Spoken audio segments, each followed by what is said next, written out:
Good morning. I, Chair Shelley Bailey, call the Prescription Drug Affordability Board meeting of November 19, 2025 to order at approximately 8:03 a.m. Pacific. Steve, if you could please call roll. Will do. Chair Shelley Bailey. Present. Dr. Daniel Hartung. Here. Dr. Chris Lehman is excused. John Murray. Here. Dan Kennedy. Here. Lori Hoagland. Here. Michelle Coder. Here. Chair, we have a quorum. Thank you, Steve. I do want to welcome everyone today to today's meeting. We also have an American Sign Language interpreter here with us today. If we are able to, Steve, let's add the information related to how to access the ASL interpretation. So for anyone who does need to access ASL today, please review the information on the screen and use the Zoom controls to access the interpretation channel. And now I do want to share for my colleagues here today, as well as for the public. I did want to let everyone here know that Vice Chair Dr. Amy Burns did resign from the PDAB board effective Monday, November 16th, 2025. So before we begin today's agenda, board members will need to vote for a new vice chair. I now open nominations for the position of Vice Chair of Oregon PDAB. Members may nominate themselves or another member. A motion is displayed on the screen, which we will have shortly, to assist in the process related to language for the motion. Once nominations are received, I will ask if we have other nominations and we'll go towards a vote. So does anyone here today want to nominate either themselves or another individual to serve and role as vice chair? I do want to remind my colleagues that we do have to have a vice chair for this board for us to be able to continue our work. So with that said, do we have nominations for a vice chair?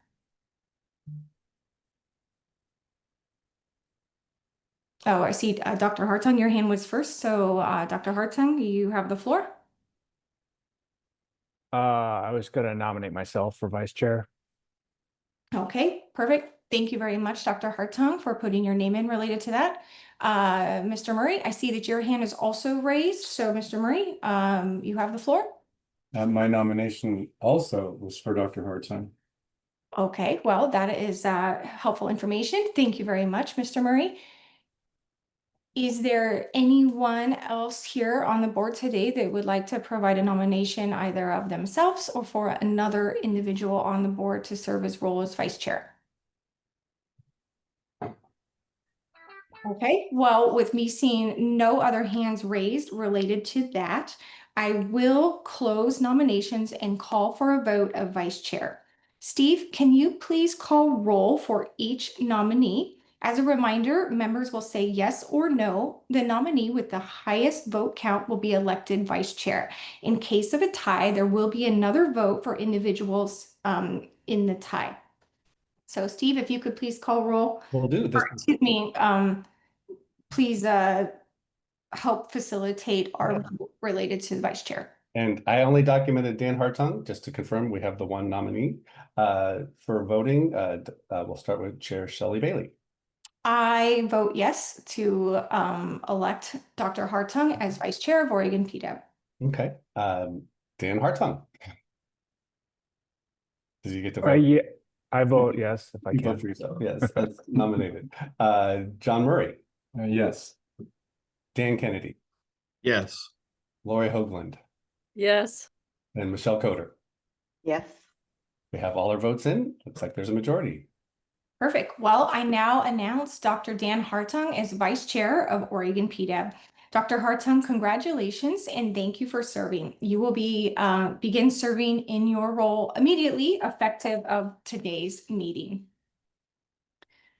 So I do now want to move forward with the declaration of potential conflicts of interest. Our agenda begins with the conflict of interest declaration, which are stated each month according to board policy. Do any members here today have any declarations of actual or potential conflicts of interest Have board members met with entities or individuals related to board activities? And have board members provided testimony to the Oregon legislature related to prescription drugs? I do see the hand raised of Mr. John Murray. So Mr. Murray, you have the floor. Thank you, Chair Bailey. Under advisement from the Oregon Government Ethics Commission, I declare a potential conflict of interest due to my ownership of Murray Drugs, comprised of 3 independent pharmacies in Eastern Oregon that have pharmacy services contracts with PBMs, insurance companies in the state of Oregon. Thank you. Thank you, Mr. Murray. I do not see any additional hands raised. So with that said, we will move forward to the approval of the October 15th, 2025 minutes. Do board members have any corrections to the draft minutes from October 15th, 2025? Mr. Murray, your hand is raised. You have the floor. I would make a motion to approve the minutes as presented, please. Okay, thank you. And actually, to correct myself, we no longer, I guess, have to vote on the minutes. The minutes are able to be moved forward, I guess, with general consensus. So that was a discussion we had in previous meetings related to sufficient number of board members in attendance and things. So since we have no corrections to the minutes, then the minutes from October 15th, 2025 are accepted. So I would now like to call on Sarah Young, who's the PDAB Executive Director, to provide us all here today with a program update. Sarah, welcome, and you have the floor. Thank you, Chair Bailey, and good morning, members of the board. I want to start by thanking Dr. Hartung for taking on the responsibilities of Vice Chair of the Oregon PDAB. As staff, we are here to help you and all of the board members, so please reach out to us and let us know how we can continue to assist you in your work if there's anything else you need. And as always, the PDAB and Drug Price Transparency Program teams have been quite busy over the past month. I'll remind folks that we have the annual public hearing on prescription drug prices for the Drug Price Transparency Program scheduled for December 4th at 1:30 p.m. Please save the date on your calendar. That hearing will be on Zoom and will include a data presentation as well as expert panels discussing issues around biosimilars and innovative prescription financing solutions. So please join that. Please join that meeting as well if you are interested. And all of the information about the agenda and connecting to and attending the hearing are available on the Drug Price Transparency Program website. For our PDAB work, the draft annual legislative report, of course, was circulated in this month's meeting materials, and folks have been reviewing that. As a reminder on our process, the board will be finalizing the policy recommendations today, and staff will work to incorporate those policy recommendations in the document to produce a final version of the report for the board to review in December. Also, as another process reminder, this year we will be preparing a separate report with the drug affordability review information that we will be finalizing over the next couple of months and will be presenting to the legislature after March. And with that, Chair Bailey, I will turn it back to you. Thank you. Thank you very much, Sarah, for the update. We now are going to move forward with our portion of the agenda, which is related to a board vote on policy recommendations to include in the 2025 annual legislative report. In September and October of 2025, the board discussed policy recommendations submitted by individual board members. Today, the board will vote on which policy recommendations to include in the annual report submitted to the Oregon legislature in December. However, Steve has his hand raised, so I do. We do have public comment before we get going to the record. Oh, well, you know what, Steve? I flipped to page 4 of 4 instead of page 3 of 4. So That's okay. I appreciate the stop related to that. So we will pivot and we will move forward to the general public comment period related to Oregon PDAB. So this public comment period is for general public comments. The board received 12 written comments, which are posted on the board's website. I'm going to go ahead and read the individuals who provided letters. Auden Friedman from Osberg, Warren Westmoreland, who's a patient from Bend, Lauren Sant, Caring Ambassadors, Daria McGrew from Pharma, she sent 2 letters, Akina Miller, a PharmD student at Oregon State University, Seth Grenier from the National Multiple Sclerosis Society, Carl Schmidt from the HIV plus Hepatitis Policy Institute, Marianne Cooper from Regents Cross Blue Shield of Oregon, Carissa Kemp from Sanofi, she sent 2 letters, Jessica McBride from the Oregon Coalition for Affordable Prescriptions, OCAP, Rainier Simmons from CAN, as well as from Michael Valenta from Johnson & Johnson. The board also received 5 requests to speak to the board today. I will call on those individuals who signed up to speak and ask them to state their name and organization. Each have 3 minutes to speak. The board will not deliberate on issues or requests during this time. Steve, I do want to ask you, do we have any additional speakers that I need to add to the list that I have before me today that outlines 5 speakers? We do not. We have the 5, and but the first one listed, Primo from Bio, I do not see. So, Okay. So I will move forward on the list, and if we do see Primo Castro, if you could let me know, and we'll add the individual to the end. So the next individual that we have signed up to speak today is Lauren Sant from the Caring Ambassadors Program. Ms. Sant, welcome. You have the floor, and as a reminder, you have 3 minutes. Good morning, Chair Bailey and members of the board. My name is Lauren Sant. I'm the Executive Director of the Caring Ambassadors Program. And since 1997, we have been steadfast in our mission to empower people to be advocates for their health. We submitted written testimony before posting of this month's materials, and we stand by that testimony, but wanted to provide a verbal response to the 2025 policy concepts you'll be discussing and voting on today. I will be brief because I know you have a lot of work to do. We want to remind you that the study after study has shown that setting price controls will not reduce patient out-of-pocket costs, and insurance plans dictate affordability as shown in the Each Pick survey and reiterated by Robert Judge, a previous member of the PDAB.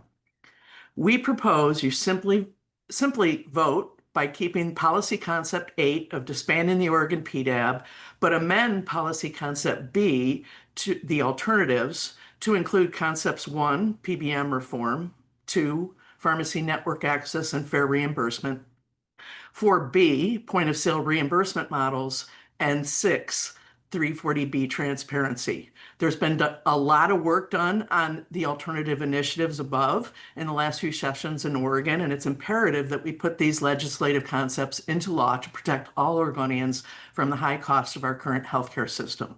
I want to wish you all a happy Thanksgiving, and I'm thankful for all of the hard work you do on behalf of Oregonians. Your dedication and commitment to improving our healthcare in our state is commendable. Thank you. Thank you, Ms. Sant, for being here today. The next individual that I have on our list here is Daria McGrew from Pharma. Daria, if you are here, welcome, and you have the floor.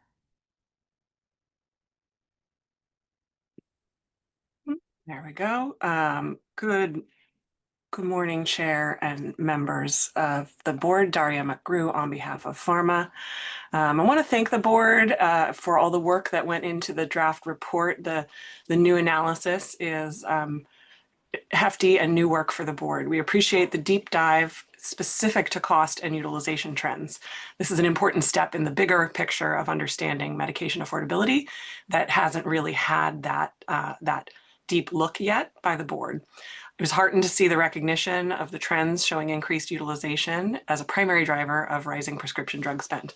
So the design of the study is compelling, but manufacturers have a lot of questions about the data and how it was calculated and set up for the analysis that we really would like to highlight, and just hope that there can be in future drafts questions that explain a lot of the inconsistencies. As detailed further in our letter, backing up a second, our first letter was in response, sent after the October meeting, in response to the October meeting. Our second letter details our comments on this meeting materials. But as detailed further in our letter, Pharma appreciates the board's efforts to discuss the limitations and explain differences in data figures across the tables and the lists, but we are confused by a number of discrepancies that would benefit from further explanation. First, the footnotes attempt to explain, but stakeholders need much more detail on why numbers don't add up in the year-over-year increase within the same table. The math doesn't seem to work within the table, and the footnote doesn't quite explain why.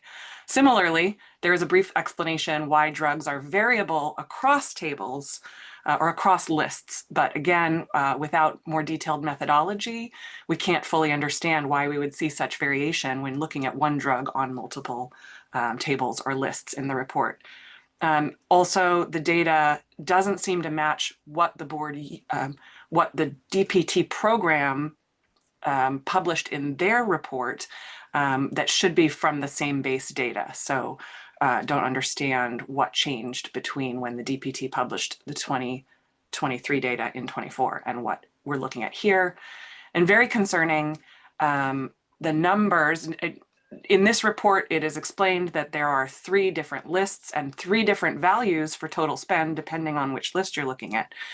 But when the board was presented with this data to make decisions earlier this year to choose drugs for affordability review, they were presented with one number of total spend without explanation for how that was calculated. So now, if there should have been 3 numbers, or there should have been more detail in what the board was looking at when they made those decisions, it just raises questions about what was calculated then, what's being calculated now, and what data the board used to make decisions about which drugs move to affordability. I know I'm running out of time, so I want to point you to our letter for policy recommendations that we support, and our thoughts on those important policy recommendations. Thank you so much. Bye. Thank you for being here today. The next individual on our list is Jessica McBride from the Oregon Coalition for Affordable Prescriptions. Jessica, if you are here today, welcome. You have the floor and you have 3 minutes. Wonderful. Can you hear me on my phone? Apologies. Apologies. Yes, we can hear you. Welcome. Okay. Apologies that I can't be on camera this morning. Good morning, and thank you for the opportunity to comment today. My name is Jessica McBride, and I'm here on behalf of the Oregon Coalition for Affordable Prescriptions, or OCAP. OCAP represents the ever-growing number of Oregonians who are struggling with the high cost of prescription drugs. Since 2017, this coalition has supported efforts to increase price transparency and to decrease the cost of prescription medications. OCAP advocated for the creation of the Oregon PDAB in 2021 as a key step towards greater consumer protection for Oregon patients, local businesses, and our healthcare system. At the same time, we recognize that the data available to you as you work to complete affordability reviews can be imperfect, often obscured by the same billion-dollar industry that ironically turns around to criticize your methodology. The same billion-dollar industry that continues to bring in record profits built on the backs of our working families, seniors, and small businesses. A few weeks ago, 3 of the largest pharmaceutical manufacturers surpassed Wall Street analyst expectations as they reported their third quarter earnings. It is not difficult to draw conclusions on the source of their enormous profit margins, as these companies have instituted numerous price increases on high utilization drugs in 2025. Now consider that nearly 1/3 of Oregonians have reported cutting their pills, skipping doses, or simply not filling their prescriptions due to cost.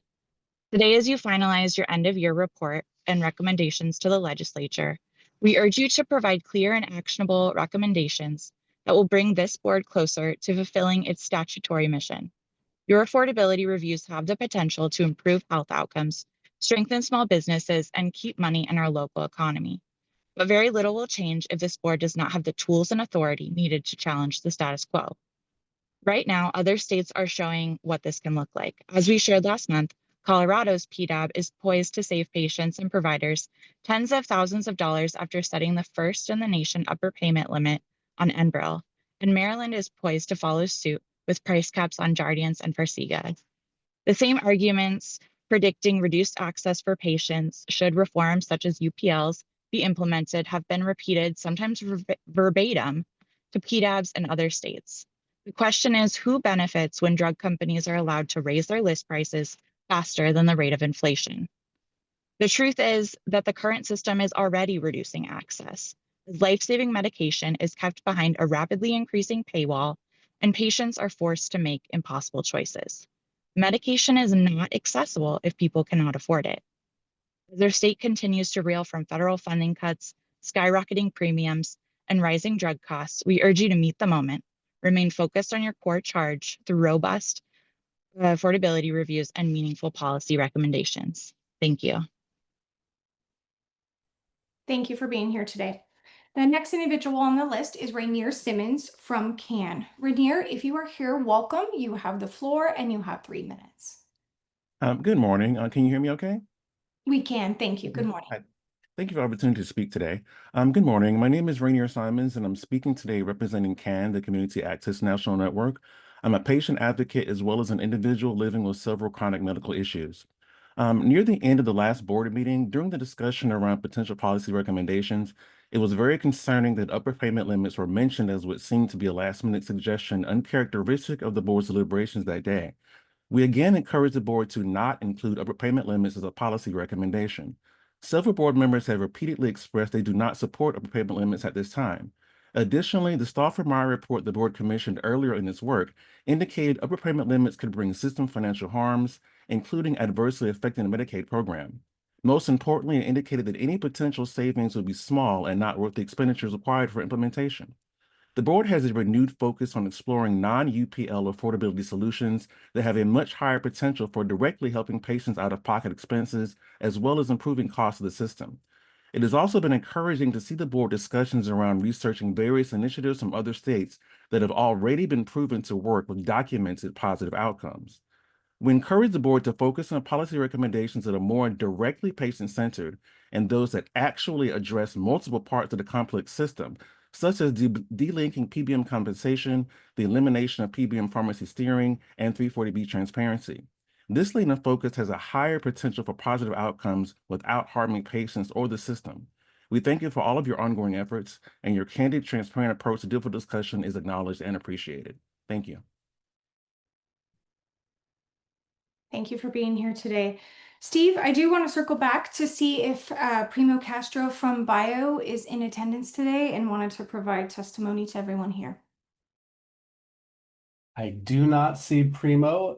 If there is someone standing in for Primo Castro, you can raise your hand, but otherwise we can move on to the next part of the agenda. Okay, I'm just going to give one moment to see if anyone else from Bio. I see that Eric Lones entered the room. Let's just give him a moment to see if he's the individual speaking on behalf of Bio or not. Eric, we see that you entered the room. Are you speaking on behalf of Bio today? Yes or no? Oh, I don't know if he's been promoted. Hold on.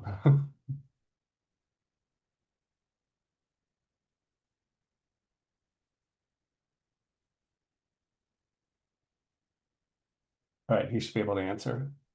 Okay, Eric Lones from Bio, we see that you are here today. Are you intending on providing testimony as an alternative to Primo Castro? Yes or no? I am here participating as just observer on behalf of Pharma. I appreciate your time. Thank you. We'll move forward with the next portion of our agenda. So each year, we are now moving forward to the portion of our agenda that's related to a board review and discussion of draft annual report. Each year, the board prepares an annual report for the Oregon Legislature per ORS 646A 69.696. Today, the board will review and discuss the draft version included in today's agenda materials. Courtney Whitlock, Senior Policy Analyst, will lead the discussion. Welcome, Courtney, and you have the floor. Good morning, board. Thank you. Having some technical difficulties. I appreciate the comments today from providers or from public comment regarding the draft annual report. Hopefully board members took some notes so we can talk about them here in a few moments. I don't know why my system won't let me share. So please hold. Let me try again. Oh, thank you, Steve. You had to stop sharing. Thank you. I'm going to share my screen so we can start our conversation this morning. Board members, can you please confirm that you have read the annual report for me? Thumbs up. Everybody's good. All right. Perfect. Thank you. So we start off with the 2025 draft annual report that will be submitted to the legislators at the end of next month. Really just to provide a highlight of this draft annual report. Oh, sorry, Shirley, I see your hand up. Courtney, thank you for acknowledging that. I do, as we review the annual report, as well as we continue throughout this meeting, I did want to make sure to just remind for all of my colleagues here, actually the first few sentences that are in the report. So for the record, I want to read that the Oregon Prescription Drug Affordability Board was established by Oregon Senate Bill 844 in 2021 and codified in Oregon Revised Statute ORS 646.693 to 646A.697. As a reminder, the board's mission is to protect Oregonians, state and local governments, commercial health plan benefits, healthcare providers, pharmacies, and other Oregon stakeholders from the high cost of prescription drugs. It's important to me to reinforce that because I do hear lots of different narratives related to the purpose or not of the board. And so it was important for me to document that on record today and lean into the initial sentences in this report. So Courtney, thank you for providing me the time to do that. Yes, of course. Thanks, Dr. Bailey. Again, kind of a recap of this year's annual report. We have never done a report of this magnitude. We've provided other reports to the legislators providing some concepts of trends that we've seen, but due to the robustness of the new data set that was established from 2023 data from BPT and the new data set that just came in that will be the next review for the board, our data analyst Heather did a really amazing job setting up the trending. So this report focuses a lot on price trending between 2023 and 2024. The report also includes kind of the milestones that the board has achieved from the beginning of the year and just kind of a highlight of who's on the board. That will be changed now that Amy has resigned. We'll change around some of the smaller information that needs to finalize the report. But overall, once we have the conversation around the policy recommendations, those will be incorporated into this along with the robustness of the price trending and then the highlight of the milestones. So before going on, this is a pretty lengthy report. Is there any specific area that the board would like to focus on at this time so that we can complete this draft section and then kind of start finalizing it for the for next month to have it published? Is it more important that the board members discuss the trending components? And if you're kind of all fine with how the report is set up and structured and the language within it, we can turn over to start talking about policy concepts. But I just wanted to give the board members an opportunity to talk about the annual report before we. Yes, Dr. Hartong, I see your hand up.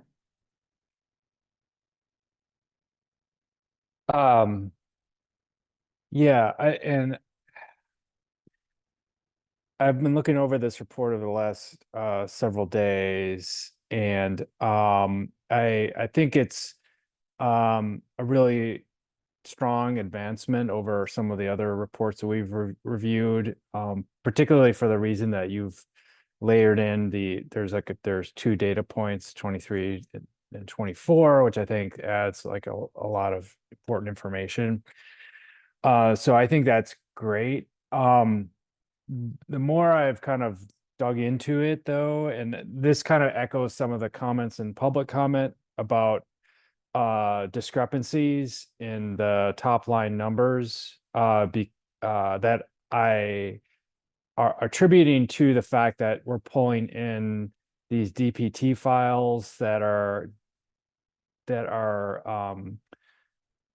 compiled from the different insurance companies in the states using different criteria and kind of trying to seamlessly put them together.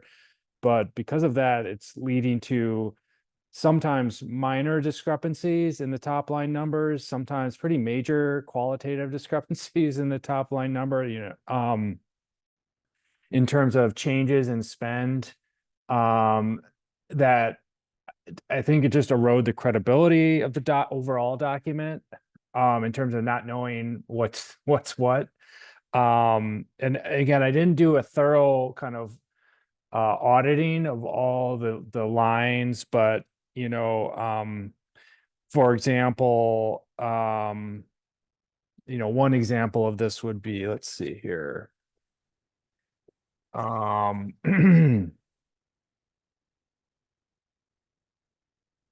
guess in table 5 or table 3, well, let's go to table 3 here, which so just to remind people that some of this is coming from the DPT files that say basically the drugs that had the greatest net spending increase, and then some data are from just the total net spend, and then some files are just the total increase in prescriptions, and these are all kind of collated from a market of, or a basket of different insurance companies. And so it's not even clear if the drugs are the same across the lists across years, which maybe explains some of the discrepancies. But like in table 3, Keytruda, where is that? Okay, so it says net 23 over to 2024, a 5 million net increase. But if you look at the specifics, it's like more of like a $12 million, or no, like it's a decrease of $12 million from 2023 to 2024 within the same table. So that's odd. And then if you go to table 4, let's see, and you look at Keytruda again, this is just total spend. So we again see the decline of maybe $12 million from 23 to 24, which is, I guess, is consistent with the table 3. And then if we go to table 5, Keytruda, let's see here. Okay, 37 million spend to 36 million, so a $1 million decrease. And so this is derived from data that are from the insurance companies that are just showing us their most expensive or their highest spend drugs.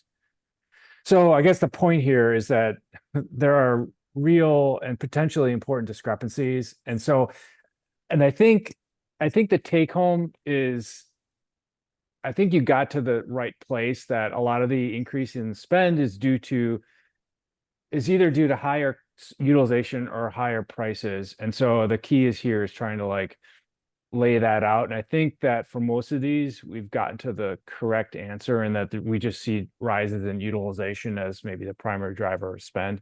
But it's not clear, and I'm not quite convinced that that's the case in all drugs.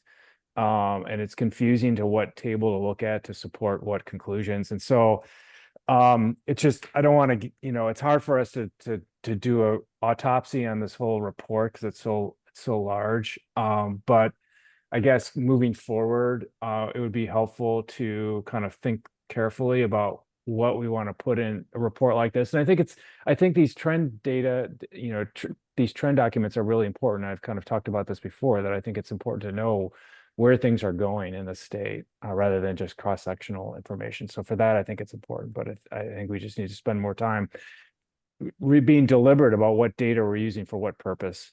So I'll stop. All right. I'm going to ask Heather to come online.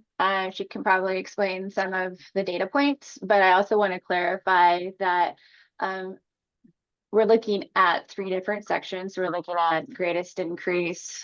Let me go back up here. So greatest increase, most costly, and most prescribed. So with this is just for the year-over-year greatest increase of the year. So, and again, that's a accumulation of all 11 carriers from the DBT. This is our statutory requirement. So again, there may be some some information that might not align because we're looking at 11 carriers that submitted it, and then how that's reported in to the drug price transparency program under their statutory requirement. But I'm going to have Heather kind of clarify maybe why there might be some discrepancies, or if she can clarify if there are discrepancies in the data. So Heather, go ahead. Yes, thanks. Let me jump in briefly first, Heather, because I had some of the same questions as Dan when we were working on reviewing this report. And as Courtney says, it's important to understand that we're trying to compile information from 3 different sets of submission by the carriers. And another important thing to understand about these data is each carrier for each market segment that they're reporting on submits data on the top 25 drugs for that market segment for that carrier. So we can see variation from year to year. For example, one carrier may report their spending on Keytruda and another carrier may not if they didn't have as many patients using that drug, and it wasn't for this table 3, it wasn't one of the drugs that they saw a greatest increase in that carrier spending for that plan segment. So that's one reason why we can't add up data across different tables, because they're different information submissions by the carriers on each market segment. And some carriers are reporting a given drug and some may not be, depending on their patient populations. I recognize that makes it more challenging to interpret what these compiled data are telling us. But that reflects the limitations of the data sources we have available. And Heather, what else would be helpful to add? I think that both you and Courtney covered the majority of it. You have differing carriers reporting on the same list across different years. So like you were saying, one carrier could report Skyrizi in 1 year on their greatest increase list, but not in the subsequent year, or vice versa. And that can happen with any of these drugs. And these particular tables it mentions in the captions which list it is pertaining to in particular to help clarify that. And the footnote at the bottom was also to help clarify that as well. So yes, you can get some variability based on those things. And then I think, Courtney, if you can scroll back to was table 3 here. Yes, the annual year-over-year increase from 23 to 24 is just for that year. So that's the increase that was reported for that year for that drug. And then you're looking at the total annual spending that was reported in that list for that drug across both years. So that can account for the discrepancy that appears to be a discrepancy there and why that happens. I hope that is helpful in addressing that concern. Sarah, is there anything else that you wanted to add to that, or Courtney? So I think we could, because we were pointing out the Keytruda example in this table as one example that Dan was finding confusing. So what this table is telling us that among the carriers that reported drugs that they saw the greatest increase in spending, Keytruda was, I guess, 5th, or is that 6th in 2024. So the carriers that reported that drug on their greatest increase list had an aggregate of $5 million in increased cost. However, fewer in total, and we didn't actually look at this, but it's possible that fewer carriers reported Keytruda as one of their top 25 greatest increase drugs in 2024 compared to 2023, which is why the reported total spending in that table dropped from one year to the other, even though some of the carriers were reporting that drug as one of their greatest increases. Again, that is somewhat complicated to understand how we're trying to understand the impacts on the plans and carriers while also seeing drugs shift on and off their plan-specific top 25 lists because they have, different patient populations that may have different needs. Did that Did any of the clarify anything? board members have any questions? Yeah. So, and we try to represent that in figure 1. So again, this is based off of the 2024 and the, here's Keytruda at 5. With a lower, with the percent change representation, that's pretty darn low. So, oh, Dr. Hartung, I see your hand back up. Yeah, I kind of starting to understand, and I don't want to dominate this. I don't want to just talk, but I kind of understand what's going on here in terms of the different data sets, different carriers reporting different drugs, in different years. And so I guess I'm wondering if it might be in the future, just so some of these figures I feel like are like figure 2, for example, are really let's see here, Keytruda. Yeah, so that you have like on these bars, you have annual spend.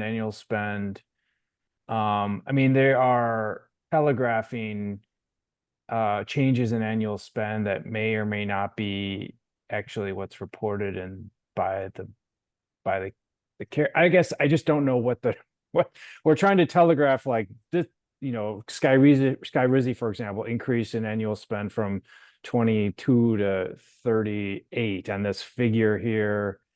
And is that true? Is that who does that, I don't know who that applies to. It's already a small segment of the population, and maybe it only applies to a smaller segment of insurance companies, and that differ from year to year. And so it's just very I can't square like who this actually applies to, what populations. And so it just makes me just lose faith in kind of like, does it even reflect anything important for us to be talking about? I think it does, is in the So, sense where I mean- there's an overall trend going on even through the market segments that Skyrizi is continuing to show an impact, even if it's a small population. Overall, remember the charge of PDAB is to look at, the whole payer system, which is this part of the data. It's not the requirement of this report, but because the report requirement is just to understand the price trending, what's happening in Oregon for the prescription drug. So when you have and based off of the DPT data that's provided. And so it was analyzed to capture, I think Skyrizi is a great example. It usually treats a small population, but that has increased. But we're happy, again, I think at this point, the information is presented how it is, but next year as we start defining new trends, maybe working with some of these more detailed nuances that you're talking about, Dr. Hartung, to be incorporated. But for the purpose of this report and what's already presented, if it's a huge concern, I think it's something we need to talk about so that we can get the right information to the legislators. But I also want to be mindful of John's had his hand up for a few minutes, and I want to give him the opportunity to provide what his statement into. I appreciate Dr. Hartung's comments, and I hadn't noticed that the compartmentalization of data a little bit, and I understand the reason for it, where submissions have come to us or we've requested those specific submissions. But when we get to total annual spend, for me, I need to see total annual spend in its totality, I guess, is what I'm saying. And maybe I'm off. Maybe we don't have that simple data, but it is disconcerting to see the tables change as they go down through. And table 5 have a different number for Keytruda that I assumed was, you know, the price had decreased. And so that's, I guess I share that concern a little bit, and I didn't follow it through. And I think that it could be discounted should the report, if it were to go to the legislature, which I think it may well need to be, but that's my concern. Yeah, so I also think that the numbers are going to change from segment to segment because we're looking at most costly, most prescribed, and greatest increase. Those are 3 separate data points through Data submissions. through the trending. So, you know, figure 4 is not going to show the same representation of figure 3. They're going to be different because they're coming in at different cost impacts depending on how the carriers put it into when the drug impacted, was it the most costly impact? Was it the most, and sometimes there's rollover between. So sometimes the carrier will report on all 3 segments. So it does come across as, so go ahead, Sarah. I don't want to. Yeah, so I think, you know, given where we are in the year and the time we have, we welcome board members' feedback on any changes to this draft report. But also we don't have time to do extensive additional analysis before the December meeting. That just realistic. This is the first year we've had these data and been able to do this kind of a deep dive. And it's really helpful to get feedback also from the board members about how we should approach this analysis differently for next year, because that's really our opportunity to approach it differently and, you know, either present the data in different ways or otherwise structure how the presentation works for you and for other Oregon policymakers. Because as this discussion is showing, these are complex data.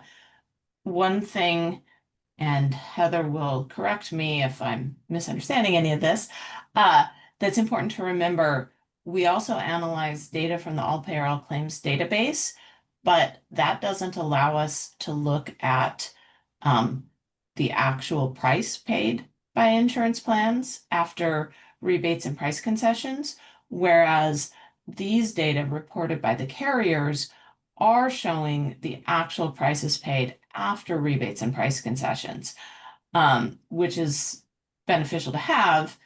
However, the data are only a subset of total prescription spending because the way the DPT program is set up, they only get the top 25 data on the top 25 drugs in each category from the carriers.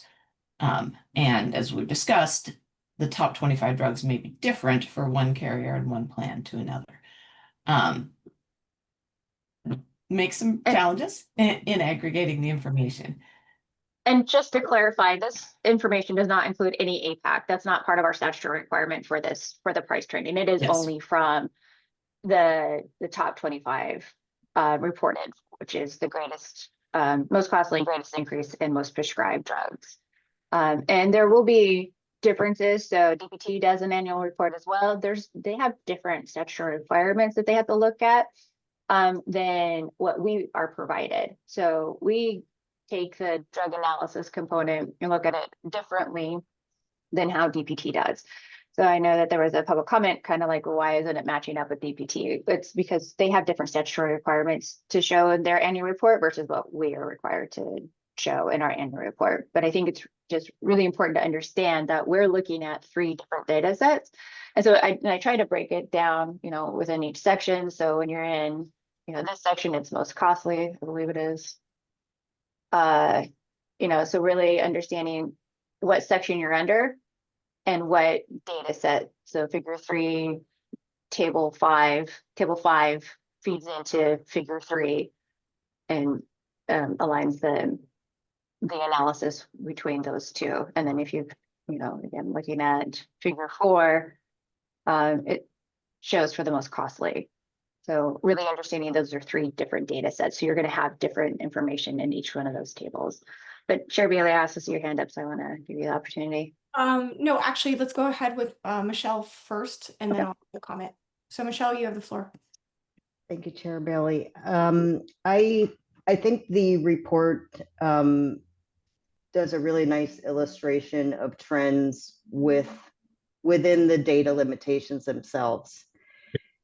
And I had the same concerns when I initially looked at it, but I think it's important to understand where the reports are coming from and what the mandate is for this report. And I would encourage us as a board to really consider the questions and the concerns related to the report in the future when making policy recommendations. Makes sense. Yeah. Chair Bailey, did you want to follow up with anything? Yeah, I mean, the only thing I was kind of going back to the introduction piece of the price trends section of the report. And I do see that you do very, highlight 3 main reporting metrics are used and what those 3 reporting metrics are.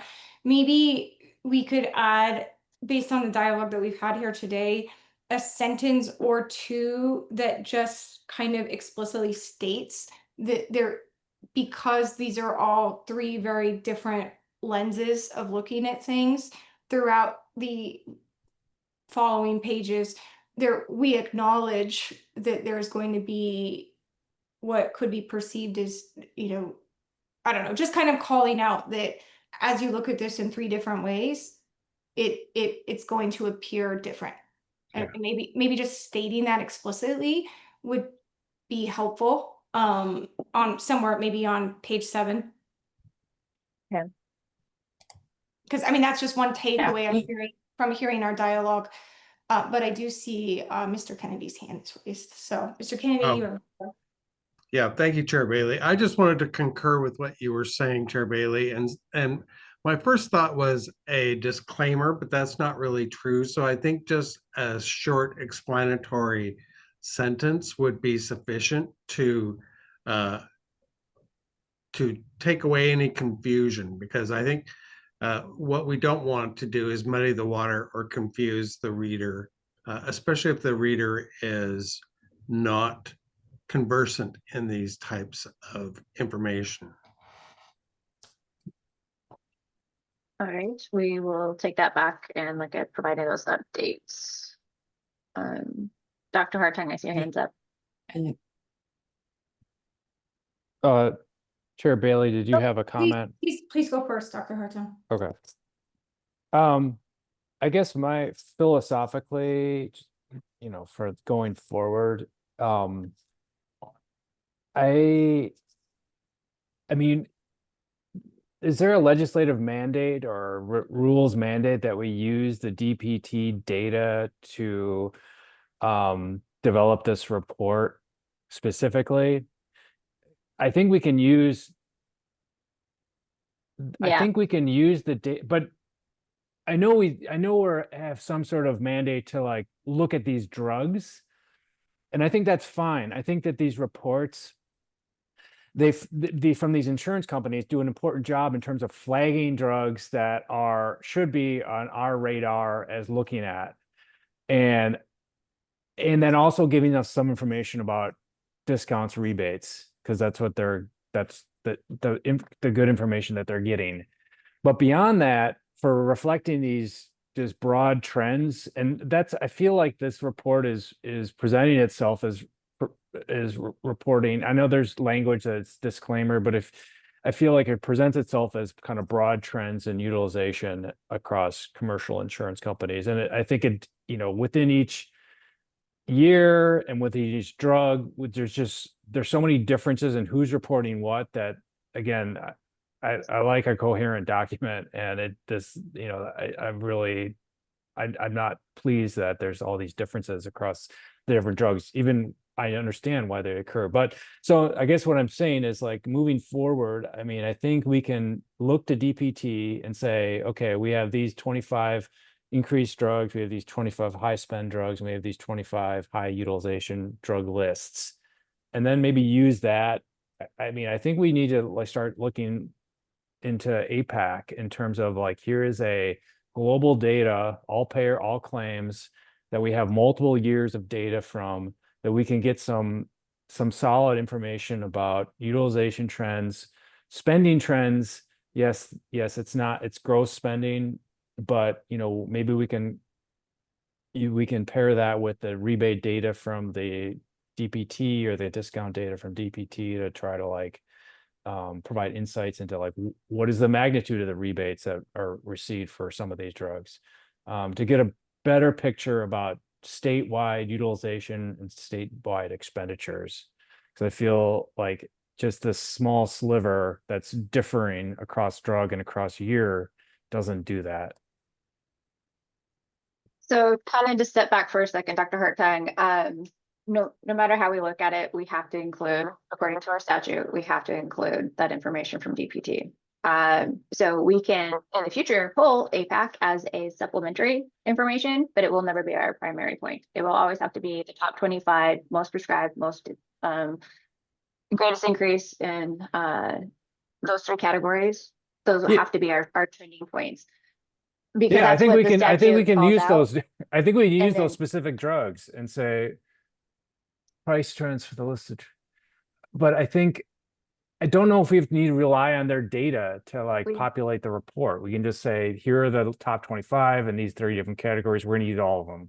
We're going to look at all of these drugs. Unless am I misreading? We have to use these data in our report.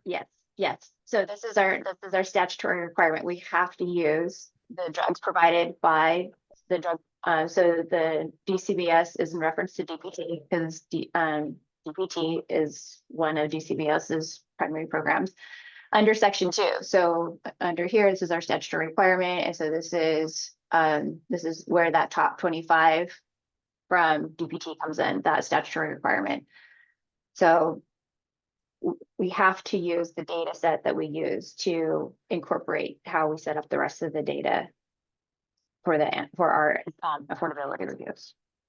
Now we can supplement, like you said, with APAC eventually, but I think for the first year that we've actually had sound data set, very clean data, and then we're able to incorporate what was just received for 2024, which the board will soon be looking at.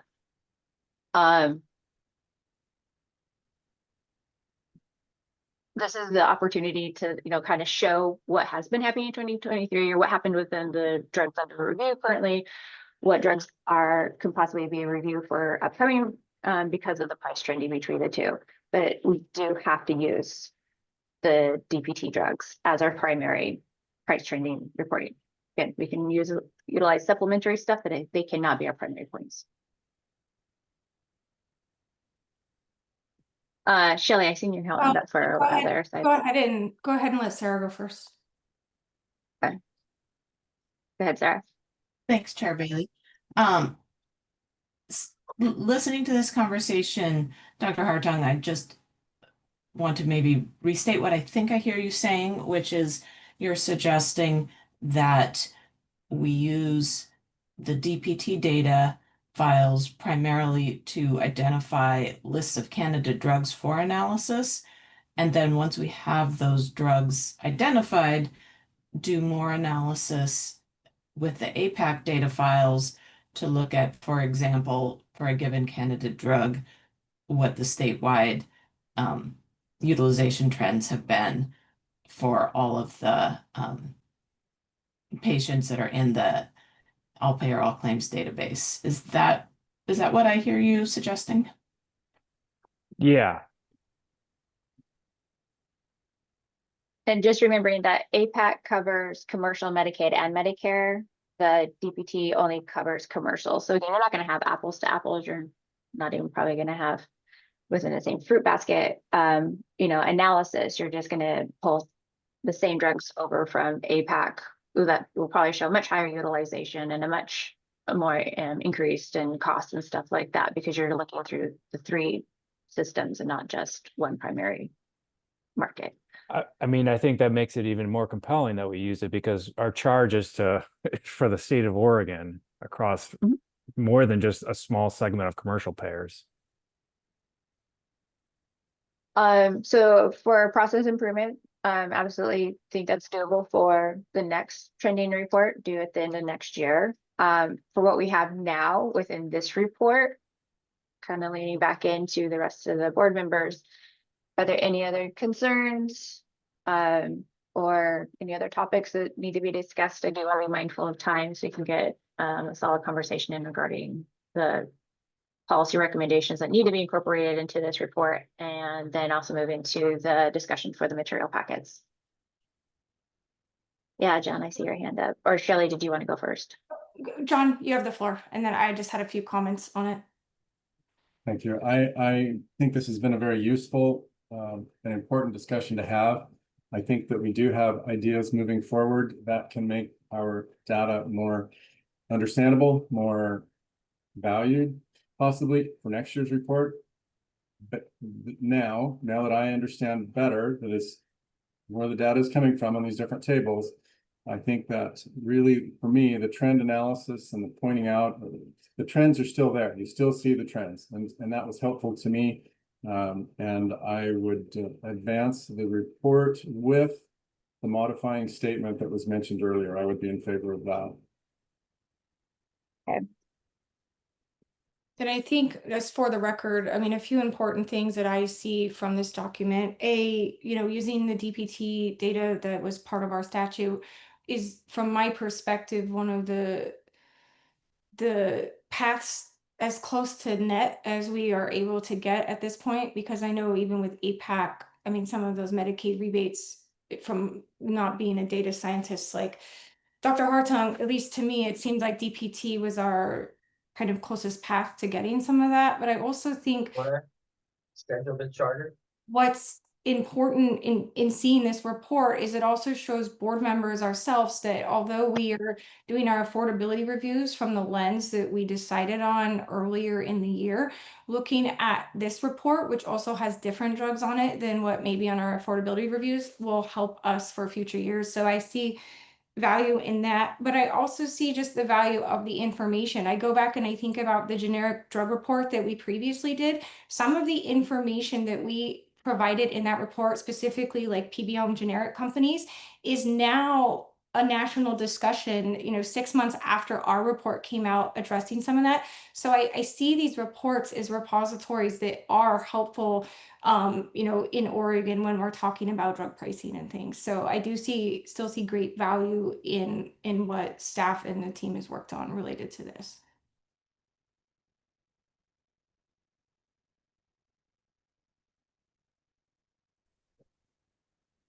Sarah, I think your hand was raised first, and then Dr. Hartung had a comment. I just wanted to say thank you for recognizing staff's hard work on this, and also reiterate, in that bigger information context, we will also have the DPT program annual report coming out by early December, as I mentioned in my program update. And that report is using the same information, but again, it's presenting and aggregating it in different ways, because the DPT program charge is different from the PDAB charge.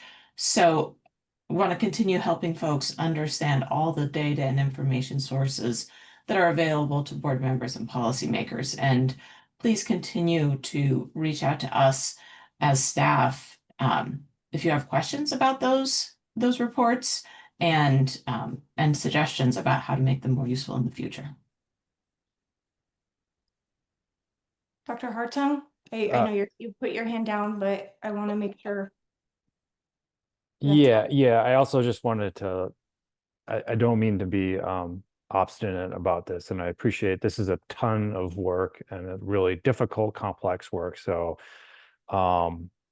it is easy to kind of like poke holes in when it's a big document like this. And so I appreciate, staff putting this together. It's very fascinating and interesting. And, I'm hoping we could just kind of make it even better for next year and realize that we're kind of up against a deadline. So, but yeah. So thank you, staff, for this is a huge lift. And Mr. Murray, I see that your hand is raised. And I would add to Dr. Hartung's comments that it's critically important, in my opinion, for the state of Oregon, the work that's done by staff to bring this information together in a very, very complex and sometimes limited sources. I'll mention it in our recommendations topic and later in the agenda, but this kind of work must be done. We cannot turn a blind eye to what's happening in the state of Oregon for prescription delivery service. Just the beginning of this, as we refine our reports and the data that goes into them and our recommendations to the legislature and the report that goes to the legislature, they must learn from this organization, in my opinion. We have to provide this service to them or no one else will. They'll hear from lobbyists or somewhere just exactly what they want them to hear. We need to work to provide information that they can make sound decisions on. So thank you. And as we continue to work on this process, it will get better and better, I'm sure. Thank you, Mr. Murray.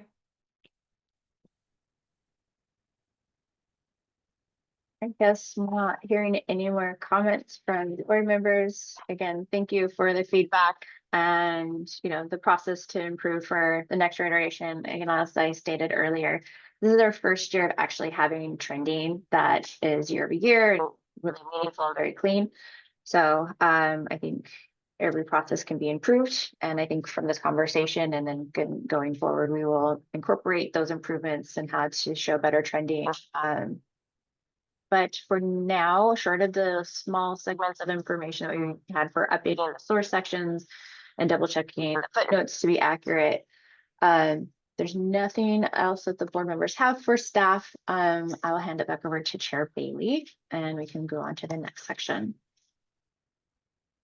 Perfect. Thank you very much, Courtney. So I will go to the portion that I tried to have us discuss about 45 minutes ago, which is a board vote and discussion, including the recommendations for inclusion as recommendations in the 2025 annual legislative report.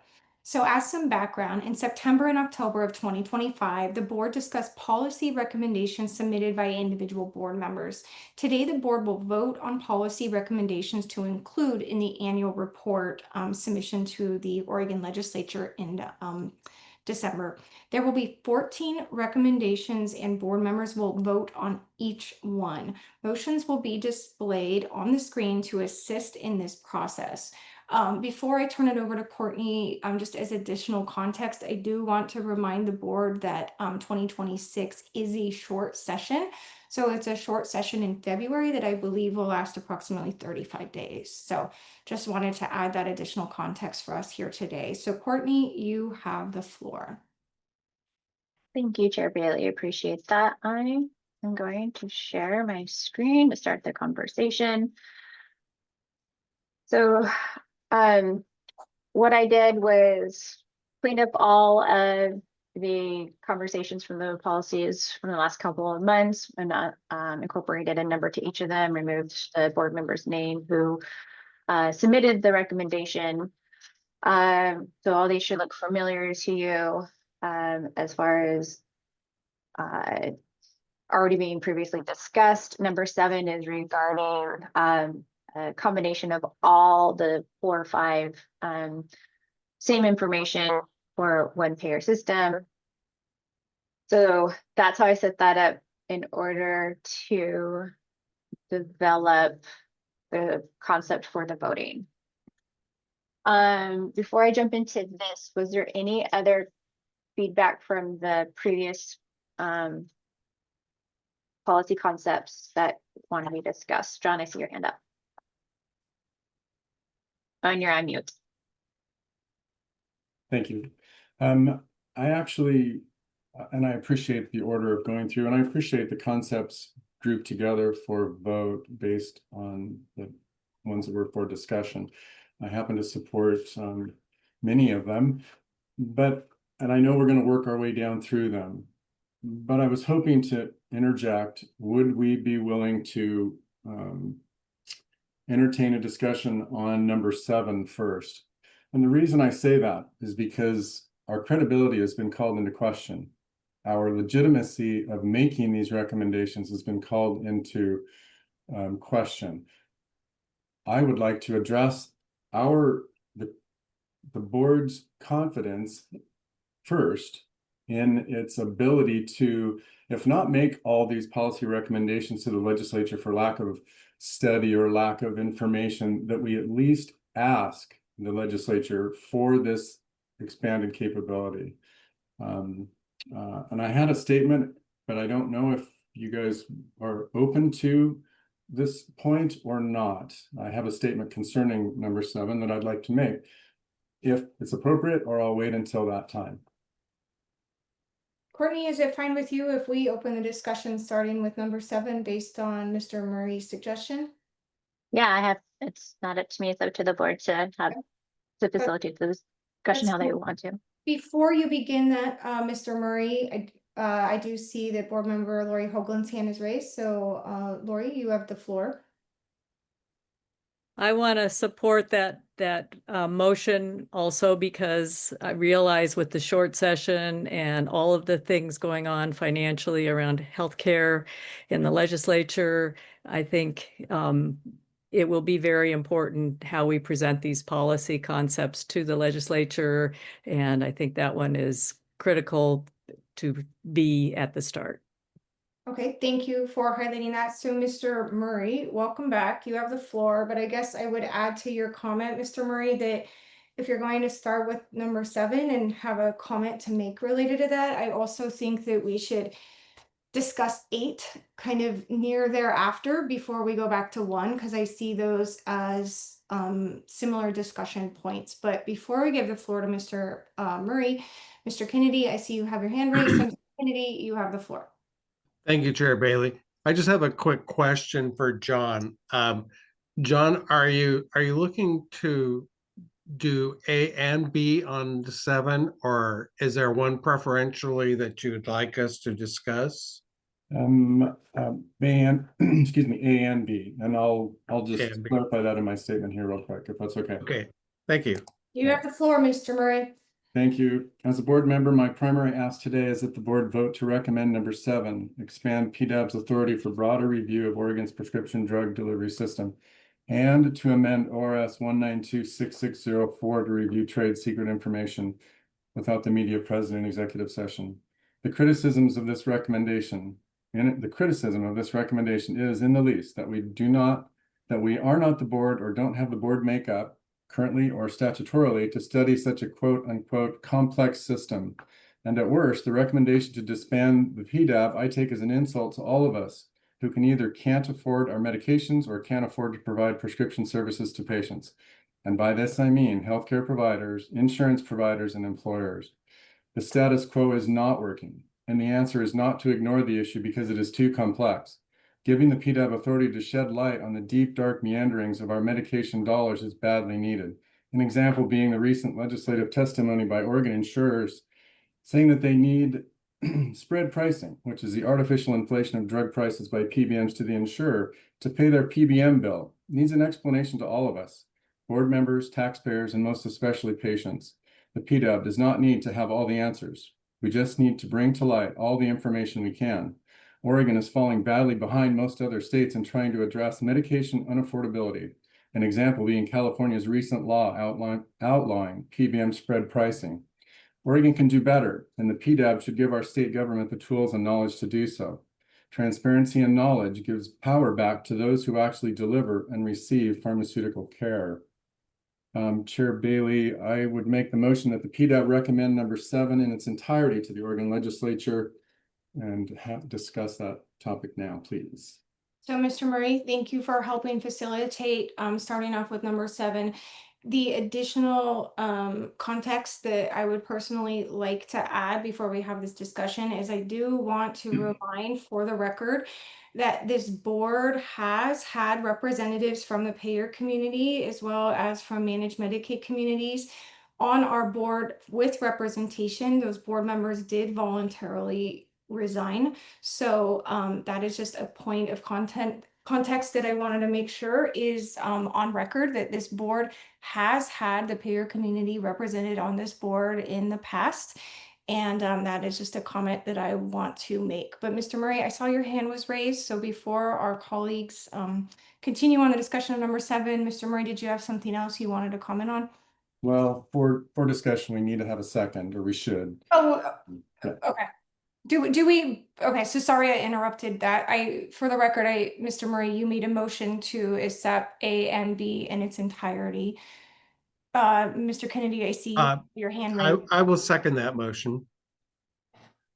Okay, so we have a motion and a second. Before we vote, is there any dialogue that any board members would like to have related to 7A and or 7B? So Chair Bailey, apologies for just interrupting, but I don't think we were at the point of actually voting. I think doing the votes kind of simultaneously down. We can have the discussions right now, which is what this is. The intention is for a discussion with the recommendation that's put forward. This is an opportune time to continue the discussion as board, to open it up for other board members to before voting. That makes sense. So Mr. Murray, your hand is raised. So you have the floor again as we continue our discussion on 7A and B. This is just a procedural comment. I worry, though, that if we don't vote on individual topics, it's going to muddy the water pretty badly, because there's lots of different policy recommendations and concept recommendations in here that if we, I don't know, I just worry about not considering them one at a time. I may support this one, but not XYZ. So, you know, as long as we can have a productive discussion and vote, I'm all for it. But I worry that if we don't do it somewhat incrementally, we're going to run into confusion. I do believe, Mr. Murray, the intention was to vote on these, actually each number and the subset individually. So I think what we have the back and forth discussion right now on is more the when these will be voted on individually. But I do think the full intention, according to my notes, is to individually vote on all 14 of these recommendations. So I think with the guidance from Courtney, was that maybe this just is our time to have the dialogue related to number 7A and B. And then after we've had the dialogue on 1 through 8, just go through them and go ahead and vote. Is that something that you're comfortable with, Mr. Murray, based on the feedback you just provided? Yeah, that's fine then. Okay, do board members have additional thoughts that they would like to share related to 7A and B?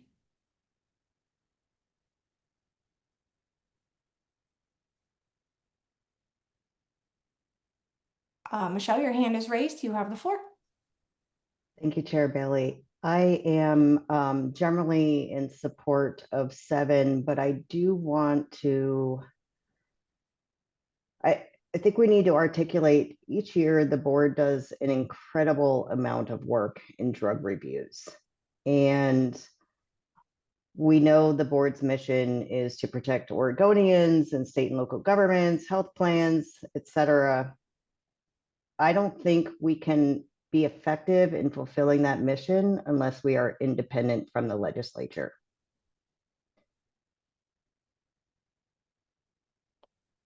I hear what you're saying related to that. One comment I guess I would have as a reminder to all of us is we are a governor's board. That my understanding is we're a governor's board that is also confirmed by the legislature.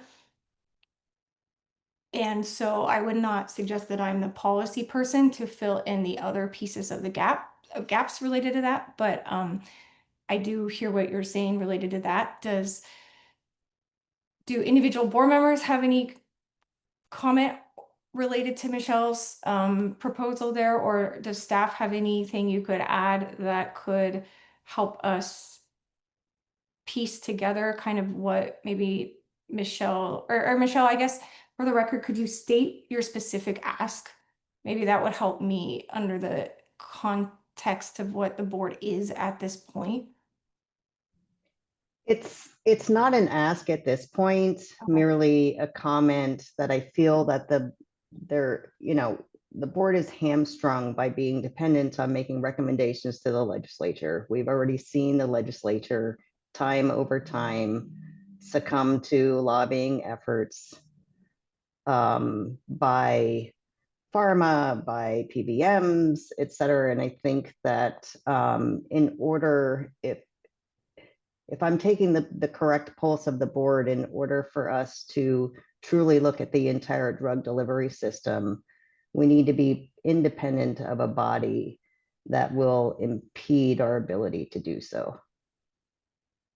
Just a comment, not a suggestion, an ask, just a comment. Okay, thank you. Mr. Murray, I see that your hand is raised. You have the floor. Yeah, just in light of Michelle's comments, and I thank you for those. Our role is purely advisory, and so when we go to the legislature, they can do with them what they want to. I think that we have a role, an important role, of gathering information for the legislature. If we don't do it, I'm not sure, other than lobbyists, who are going to do it. And so guess that's the majority of what I wanted to say. I mean, I welcome plan board members on this committee. I want to hear from them. I need to hear why spread pricing is important to them to maintain services to Oregonians. That needs to be an open conversation, and as much information out there as we can possibly get is only one example. This system is a quagmire. The more we start shining light and giving legislators objective information and examples of other states that have done things that are successful, the better off we're going to be. All Oregonians. Thank you, Mr. Murray. I mean, Michelle, I think one thing kind of to piggyback on the comment that you made related to the work that is put into the affordability reviews and the amount of time. I mean, one thing as a reminder to all of us that for 2026, our statute has been modified per the board's suggestion. So we have up to 9 drugs that we'll have to look at each year. So I do think for upcoming years that may provide us with some flexibility in the kind of scope or in the role into the affordability reviews, and we can go back and lean into the mission of PDAB so that we can continue to do other work that's in alignment with the mission. Vice Chair Dr. Hartung, I did see you previously had your hand raised related to number 7. I did want to make sure I acknowledged anything additional you might want to add. Well, I also want to echo Michelle's comment about, and more of just from the workload, and I'm not exactly sure what is, after unpacking the expanded authority to review the broader prescription drugs delivery system, what is all going to be in there. But yeah, we kind of are, our capacity just doing the drug reviews and our annual reports and things like that. So I don't know if that means delegating to a subcommittee or something like that, but it doesn't seem like we have the capacity even to do additional things. But that's just a comment. I'm generally supportive of it, of the concept. Thank you for sharing that information. Is there any other discussion related to number 7 before we have a discussion related to number 8? I think it's important to just do 7 and 8 together, and then we'll go up to number 1. Vice Chair Dr. Hartung, your hand is raised. You have the floor. Yeah, at the last meeting, I did recommend that I at least wanted to vote, have a vote be held about upper payment limit authority for the board. And I would still like to have that added as a policy concept so we can at least vote on it. I know that differences of opinions vary on the board members, but at least let's put it to a vote. And I think hopefully that was documented on number 4A. So when we go back to 1 and we go through voting, hopefully your intention for that vote is on 4A. Well, I guess my only amendment would be, so I think we can do multiple things at the same time. So I wouldn't have it be conditional Okay, so on all the other. do you mean, sorry, limit the language to just make 4A, consider implementing upper payment limits, hard stop? Make Yeah, that part 4A. or Okay, so granting authority to the board. okay. To staff, if I know we probably can't update this slide in real time, but maybe we could change the language for 4A to say propose to the legislature granting authority for upper payment limits to Oregon PDAB. Would that language be in alignment with something you want to vote on, Vice Chair Dr. Hartung? Yeah, I think that's fine. Thank you. Okay, yeah, absolutely.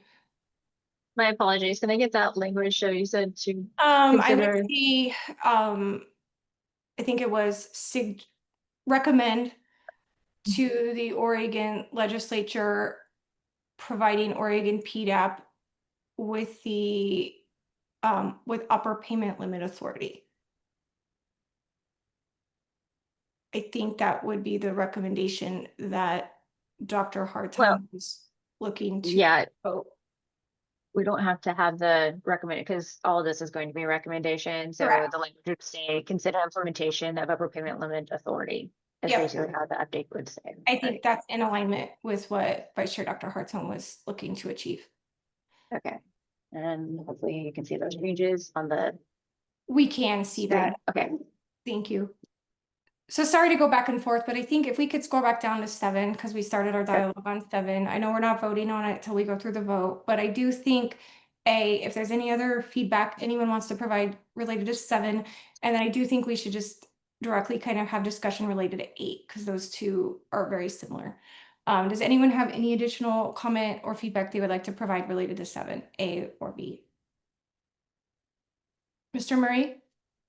As I stated previously, I'm completely against 8A, disbanding Oregon PDAB, and B, consider alternate initiatives to address prescription drug affordability, because I've seen over the last 20 years of being involved in legislative issues with pharmacy and healthcare in general, nothing will get done unless somebody drives the conversation. So I'm totally against 8A and B.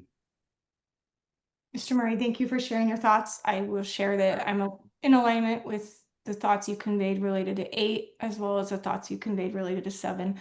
Mr. Kennedy, your hand is raised. You have the floor.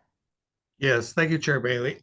The reason that I asked John earlier whether 7A and B, whether he wanted to do those in combination, is because I am fully committed to 7A, and 7B is kind of a sure.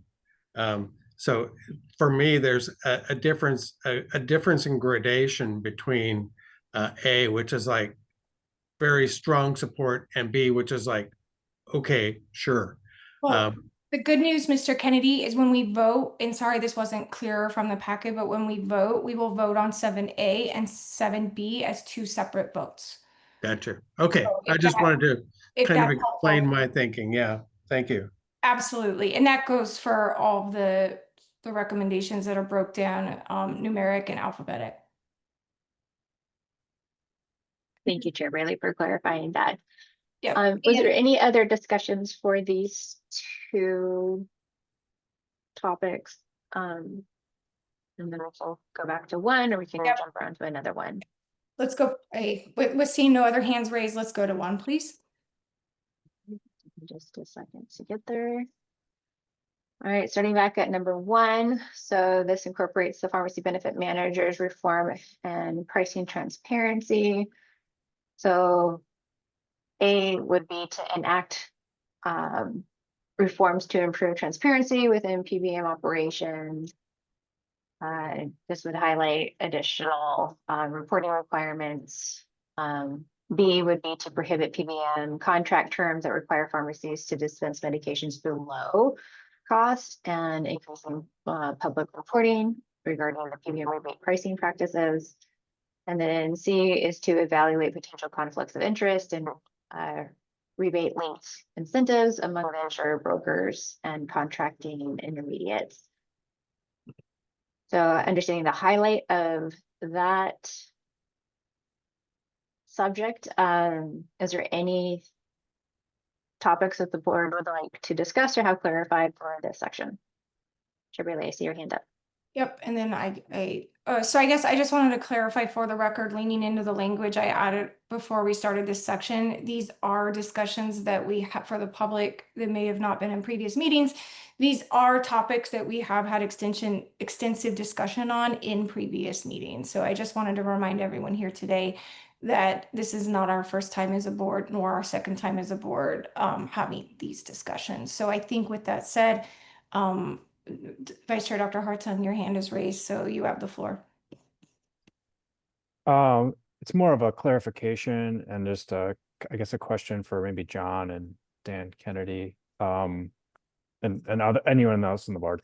But this B, prohibit PBM contract terms that require pharmacies to dispense medications below cost. Does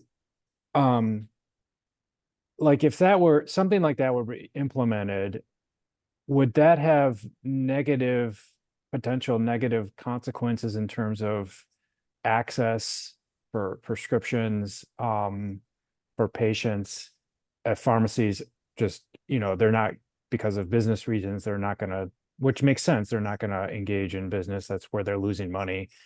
I get that, but is there another way to frame that where basically like prohibit PBMs to require them to reimburse pharmacies at above cost or something like that? So it's basically like we're not putting the onus on the pharmacies to just, we're not engage in cost losing business versus just we're forcing PBMs to pay pharmacies above cost or something at a sustainable amount.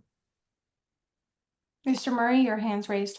Yeah, thank you, Dr. Hartung. That's a very good point. And actually that argument was used on 3212, the bill in the legislature this last summer, to make it look like pharmacies would deny service to patients. And so, yeah, I would welcome a change in the wording on this, so it doesn't put the onus on pharmacies, because right now we're shouldering the burden. If we have the drug in stock, we dispense it, whether we lose $100 on it or not. And so, yeah, I would love to have it not be about us, because we're just trying to stay in business to provide service to patients.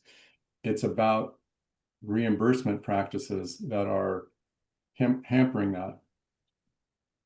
So, Mr. Murray, when I look at A and B, something that kind of jumps out to me related to A is when we reference NADAC, I would assume we would want to say such as NADAC plus cost to dispense, right? Yeah, Yeah, absolutely. So I guess that's something that I wanted to clarify, kind of like fee-for-service Medicaid, right?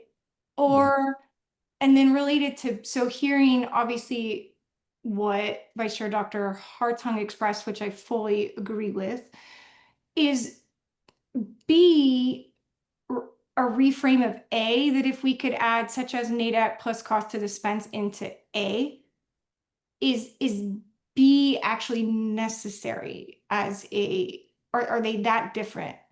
No, you're exactly right. If there's a verifiable cost data Benchmark. Yeah, benchmark. Like AAAC. I mean, in Oregon, Right. we use AAAC. Or WAC, or whatever it is, as long as it's objective.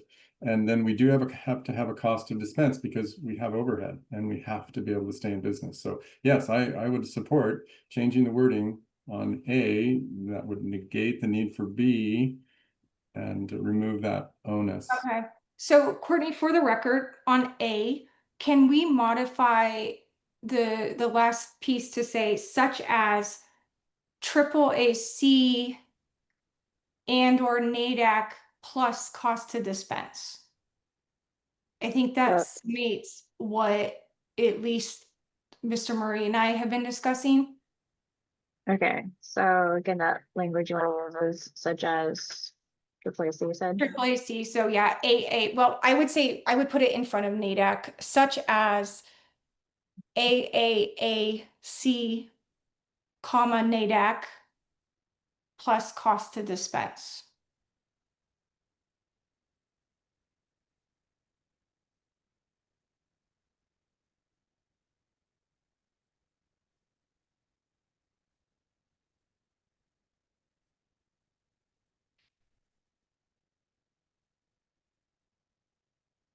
Board members, does that meet the intent?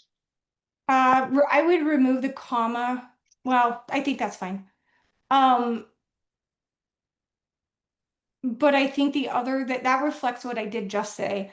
But I think the other piece I missed in that, in A, would be, I would believe, and I don't know, I forgot if one is based on the suggestions Mr. Murray made or the suggestions I made, because clearly board members have made kind of overlapping suggestions. I would think we would want to also make that for commercial plans. I wouldn't personally limit it to Medicaid, because if you don't add commercial, then B could not be removed because B is broader. And so, and that would be in alignment with states like Montana and some of the other things. But Michelle, your hand is raised, so you have the floor. Thank you. I believe spread pricing is already prohibited for Medicaid managed care plans. So I would ask that we do our due diligence and research that before putting forth that recommendation specifically. That is not my understanding. So Michelle, I don't know if we're able to call on people. I know Trevor Douglas had joined at one point. I don't know if we're able to call on him, but Michelle, it would be, that is a good answer to have an answer to. Staff may know that, but Vice Chair Dr. Hartung, you have your hand raised, you have the floor. Yeah, I was thinking about that as well, and my recollection is that there's something about pass through. Like, I think that there can be spread contracts, but there's legislation or rules about that those money need to be passed through to the CCOs and not retained by the PBM. But I guess, so that clarity is helpful, but I don't. But it know would need to be that- verified. I think verifying with Trevor or whoever, some pharmacy program people about that would be helpful. Sorry. And Sarah, your hand is raised. You have the floor. Thank you, Chair Bailey. I just wanted to remind folks that if some of these concepts don't feel ripe to make a decision on, you can also defer them until the March, and we could include them in the March report as part, along with the affordability review information. Of course, that would be too late for the legislature to consider for short session. But it feels like we're struggling a little bit to refine this one and move it forward to something people are ready to vote on. So I just want to make sure you have options given the timing. Thank you for that clarity. I mean, this has been a really important topic to many board members since the inception of the board. So personally, I would like to see us vote on it because I think it's an important piece of our legislative recommendations. I think this was very much the tone of what many board members put forth when we had legislative suggestions. I think that obviously the caveat would be if the language we recommended was out of alignment with state law, clearly we wouldn't be able to do that. But I very much personally believe we should be voting on it and advancing these to the legislature. But that is my own opinion. So I added in there state health plans. What would the board think of just removing the Medicaid and managed care plans with the intention for state health plans to mean all market types in the state? So That seems like language that would be in alignment. Yeah, I would support that.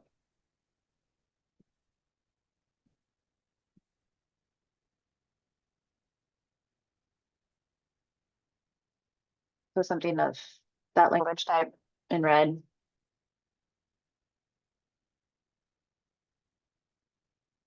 Okay.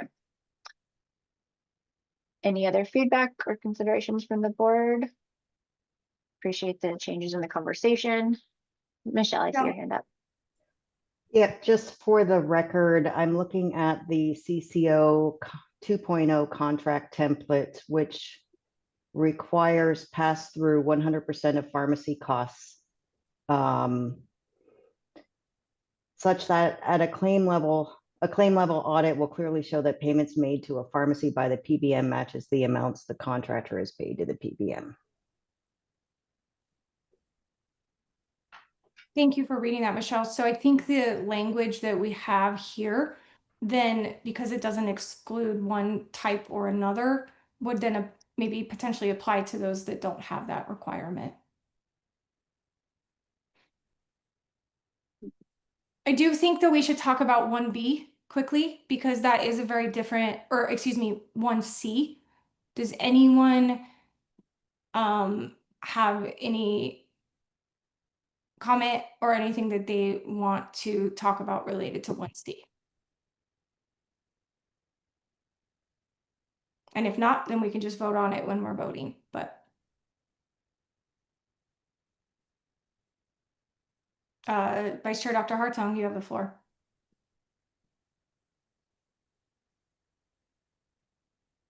I guess I don't know enough about this, what specifically we're trying to eliminate or mitigate here. What are the specific incentives? From my perspective, Vice Chair Dr. Hartung, this was from me. It was something I proposed, and it was more along the lines of the Consolidated Appropriations Act, meaning that working to ensure that if brokers are receiving payment kind of on a per prescription basis, because that's been unearthed in different arrangements, that those are disclosed, and then specifically prohibiting that brokers don't have a certain dollars per prescription that they are able to be paid.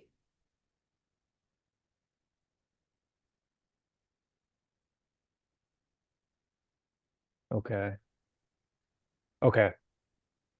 So that was more the backstory. Mr. Murray, your hand is raised. You have the floor. This is news to me, and I usually hear lots of things about pharmacy and the middlemen that exist in our system. This is something that if we don't feel comfortable knowing enough about, this is something we should talk about in the coming year. I would hope, we are trying to eliminate costs to our system. If this is a cost that's distorting the provision of care at the patient level, we need to talk about it and express an opinion about it. But if we're not prepared to today, I'd say we move it into next year and we discuss it if given the authority. Okay, moving forward to number 2. Thank you, Chair Bailey. So pharmacy network access and fair reimbursement. This language incorporates to adopt any willing provider standard, allowing all qualified pharmacies to participate in insurance plan networks. Reimbursement should be based on verified acquisition costs, include a reasonable margin, and adhere to the Oregon Health Authority's Medicaid dispensing fee schedule to promote equitable and sustainable payments for pharmacy providers statewide. And I think the backstory for that, for people who are listening in, is that there are many states that are any willing provider states, meaning that any pharmacy that wants to work with a payer is able to work with the payer at the payer rates, Oregon is not an any willing provider state at this time, meaning there are pharmacies that would like to join networks, specialty or otherwise, that are unable to join those networks because Oregon is not currently an any willing provider state. So that's the backstory related to number 2. Mr. Murray, your hand is raised. You have the floor. We have the dubious distinction of having the worst access to local pharmacy care in the nation per capita. So I would think that if a pharmacy wanted to sign up for a plan, it would be advisable to advocate for that, where we already have impaired access. And so for some enhanced information to the board, 33 states have some sort of any willing provider law. Now, number 2 and what is going on the market in number 1 may conflict, because just because a pharmacy then has access to being in the network doesn't mean they will fill scripts above their acquisition cost. But I at least wanted to give the story behind number 2.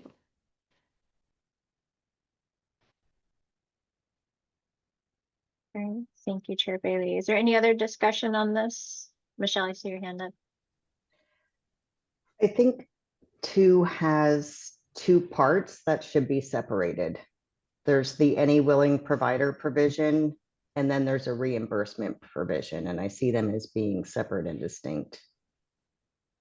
Could we scratch the second one, because in theory the second sentence is part of 1A? So this component, I would agree with that, yes. sorry, so the reimbursement should be based, that's the, Yeah, I mean, I understand the intention was to do both because of what I exactly referenced, that just because you're in a network doesn't mean you're going to adjudicate a transaction above acquisition cost. But I do think that second sentence is also, the intent of it is referenced in 1A. right, thank you, So we Michelle. could call number 2 pharmacy network access parentheses any willing provider, and scratch and fair reimbursement.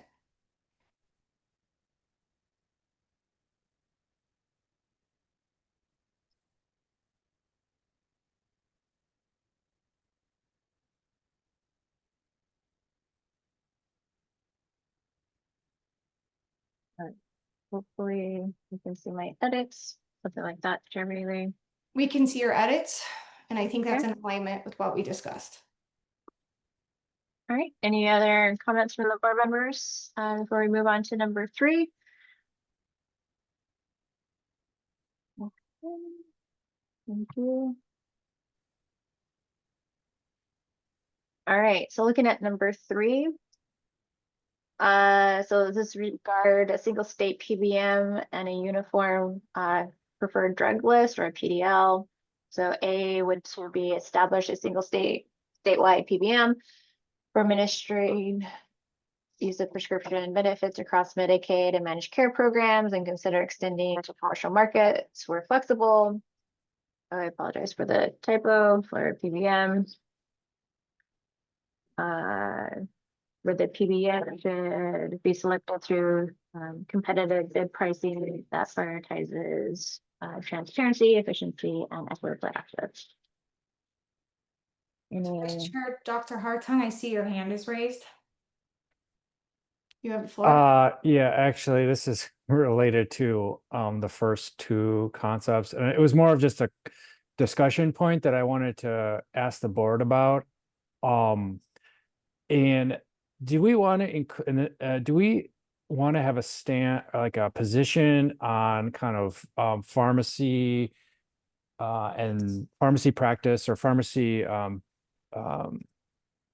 reimbursement and revenue, and basically pharmacy in the cat tax in Oregon? Because I know that's been an issue that's been discussed, and kind of carving out pharmacy from cat tax liability. I think, Dr. Hartung, that is a really important point that you raised. I see Mr. Murray's hand went up first. So Mr. Murray, and that's the gross receipts tax for people that are listening in that may not be familiar with what it is. Mr. Murray, your hand is raised. You have the floor. Yeah, thank you, Dr. Hartung, for mentioning that. The corporate activity tax, the CAT tax, has until the end of this year, an exclusion for pharmacy, and it was the only industry that had an exclusion because we could demonstrate to the legislators, and we appreciated their support. For 5 years, we had this exclusion because we could demonstrate on our invoice from our wholesaler CAT tax. It's listed on the drugs we buy. And then we go to sell the product and we have CAT tax for our business. So we were paying it twice. And they saw that and granted that exception. It got hung up in committee this year. It was passed with bipartisan support out of the healthcare committee, or revenue, I'm not sure which one, but and then it died in committee for lack of action before it got to the floor. But it's a real consequence. I mean, we have pharmacies that are hanging on by a thread, and with the implementation of the MFP program and program, sorry, too many acronyms, January 1, cash flow is a serious concern to pharmacies. Can they make the adjustment for the first month or two in delay of payment on these plans, on these prescriptions? And so, yeah, to add the CAT tax in there on top of it is deadly, in my opinion. It was given a 5-year sunset with the hope that there would be meaningful change in pharmacy reimbursement to maintain access. Well, guess what? 5 years later, we're right back where we were before, only worse because we've lost more pharmacies and again are the worst access. So supporting the CAT tax exemption a little further would be greatly appreciated by pharmacy, I'm sure. So, Mr. Vice Chair Dr. Hartung, I think in alignment with hearing that, I think that if we could propose possibly putting it under number 2, so 2A would be the language that we originally have related to any willing provider, but maybe we could put, because that's, I don't know if it's maybe best there, but maybe 2B would be the recommendation to make the pharmacy exemption to the CAT tax permanent. I mean, I think for the record, everyone here can see the high price of drugs. Well, that's considered top line revenue at a pharmacy. So pharmacies' gross receipts are often very, very high. I know some of the retailers referenced that the CAT tax was why some of the regional grocers in Oregon left the Oregon market. So Dr. Hartung, I think that was a really important addition related to access.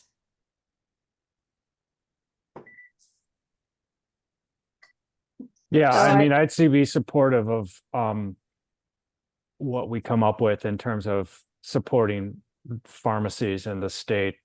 The exemption. Yeah, So, through that, whatever we can do from that standpoint. so that I guess could we make it to be a CAT recommendation of a permanent CAT tax exemption to Oregon pharmacies?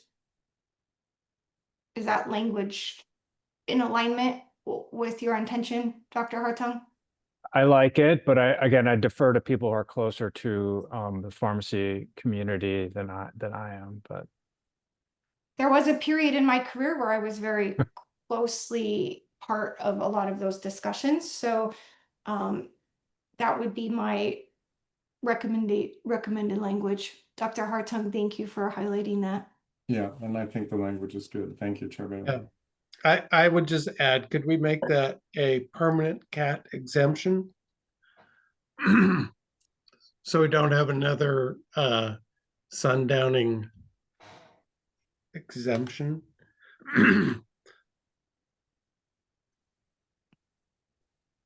How does that language suit board members? Yeah, that looks good to me. Okay. So then if we I mean, the only small tweak I would do is I would just call out what CAT is at a later time, corporate activity. So related to number 3, so number 3 is, I think, the language that Courtney had read to us previously. In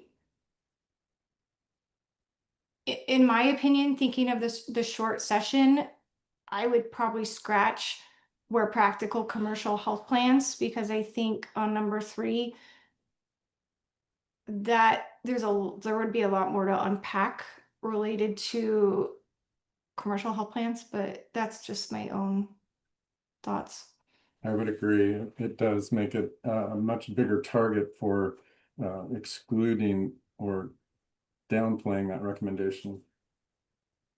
Yep, So so remove A it. and B, on A and B, I would remove and where practical commercial.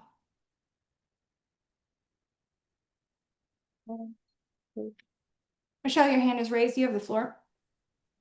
Thank you, Chair Bailey. I have a question about this recommendation. I am assuming and want to confirm that this would essentially result in a Medicaid managed care carve out entirely for Medicaid. Is that accurate? That's my understanding, Michelle, yes. Vice Chair Dr. Hartung, you have the floor.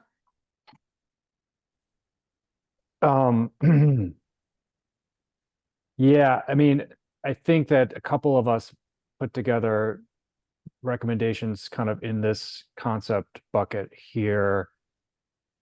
Number 5 is specific to the pharmacy carve out, which I think yeah, so I think there's this is very complicated, and I think you could have I don't know all the details about how you would implement the implementation of a single statewide PBM with a uniform PDL without a carve out. Maybe there's ways you could do that. Compel CCOs to adopt this a single PDL. But a more straightforward approach would just be carve out all pharmacy benefits, which is illustrated in 5. I think that there's some intuitive benefits, but probably some consequences associated with doing something like that. So I don't know if we want to roll up number 5 as and put it in 3 under 3, like 3C, as like explore or evaluate the feasibility of drug carve out for Medicaid, just for to keep things with like. And you said that would be 3C. That's what I would recommend. Okay. I think it goes well with it, yes, and Oh. I can explain it further. Yeah, let me show you the edits. So I just added it. Oops, I haven't highlighted it in red. And I guess I'd make one comment too on 3A, where the state of Oregon already has Array RX. What does the board think of that? I mean, we kind of have this process started. Do we have parts in place already that could be utilized? Do we need to have a competitive bid process? What's the thought? John, you asked a very political question. Okay, great. Okay, never mind then. No, I think it's important for you to highlight, to people listening in today, that Array RX does exist, that it already partners with multi-state, solutions and things, but that would seem, if A was a recommendation, then it would seem that Array RX would be part of the discussion. We'll leave it to the politicians then.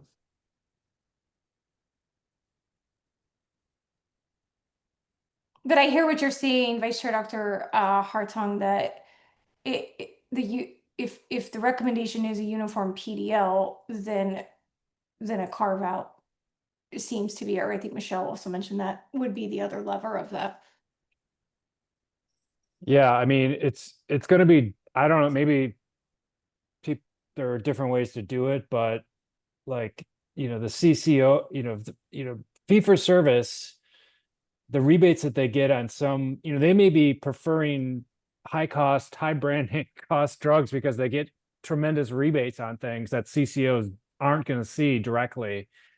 And so, by a single PDL, they may be compelling CCOs to say, we should be using the highest, these high list cost drugs, whereas and that's going to be financially detrimental for the CCOs.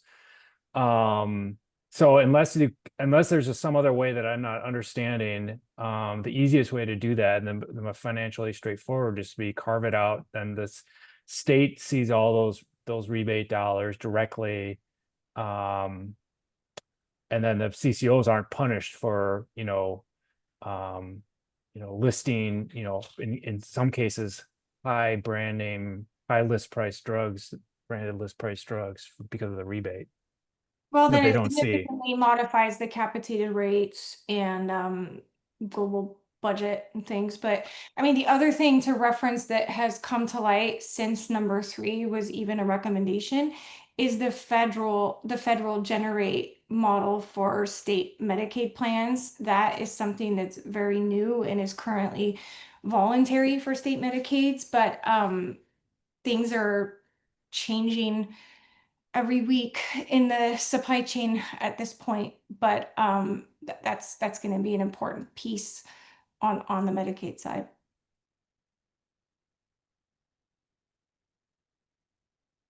Well, thank you, board, for the conversation for 3.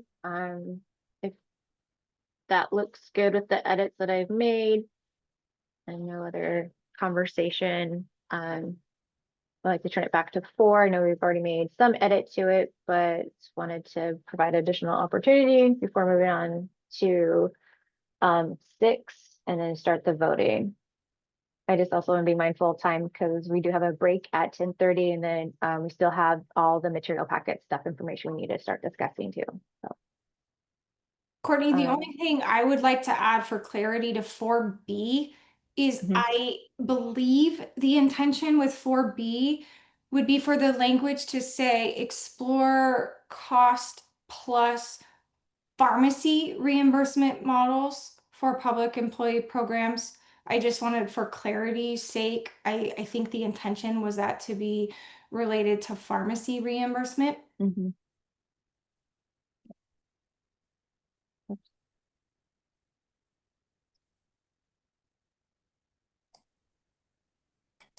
Michelle, that provide the clarification? Michelle, I saw your hand was raised, and then Dan. Michelle, you have the floor. Thank you, Chair Bailey. One more suggestion for 3C. Evaluate the feasibility, I would say, and stakeholder impacts. Feasibility is operational, in my opinion, but I would like to see the stakeholder impacts there.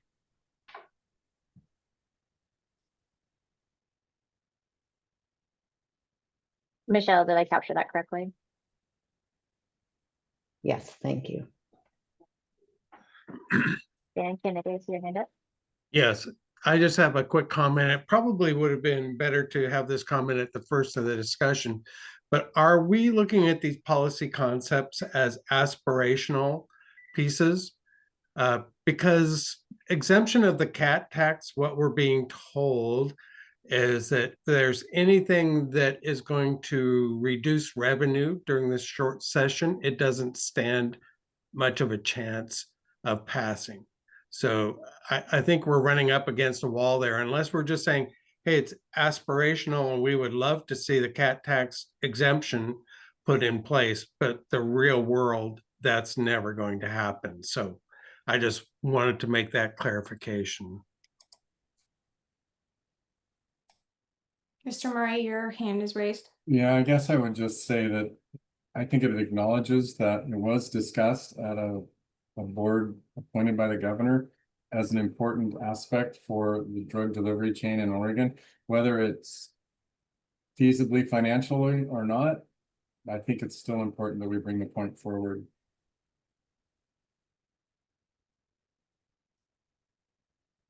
And I guess to piggyback on that, I mean, I think that could be said for many of these policy recommendations. There'll be opinions on both sides related to the net impact. So I think it's fair to say that these are aspirational then. I think that's up to each individual board member to decide on their end what they think is aspirational or feasible. In some respects, for me and my fellow pharmacists, they're beyond aspirational. They're very, very real. This one in particular, the cat tax.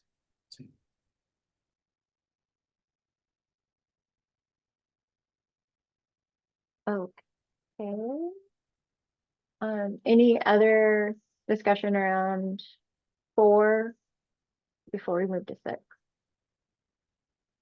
Okay, hearing none. Thank you, board members. Appreciate the conversation of those policies.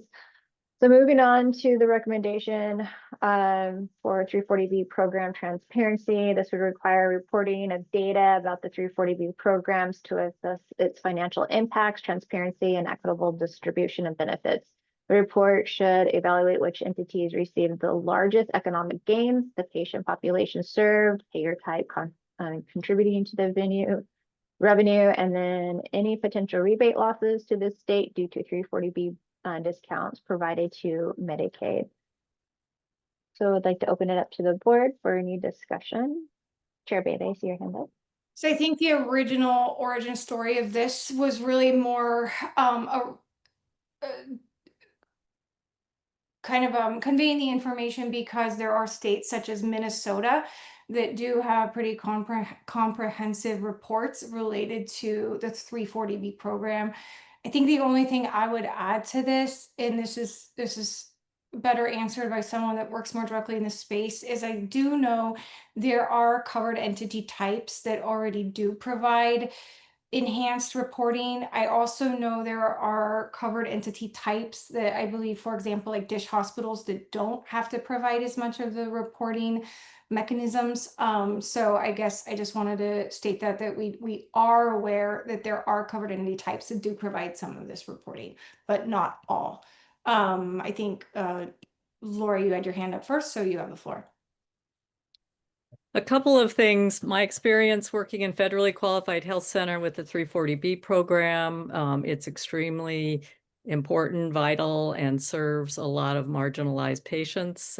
So I'm protective a bit of anything that could change that service. At the same time, when I looked at the Minnesota report, I could see right now, especially when we're really taking a critical look at where the expenses are in our healthcare system, I think it could be very valuable. And I think, thank you, Lori. I think, Michelle, you had your hand raised next. You have the floor.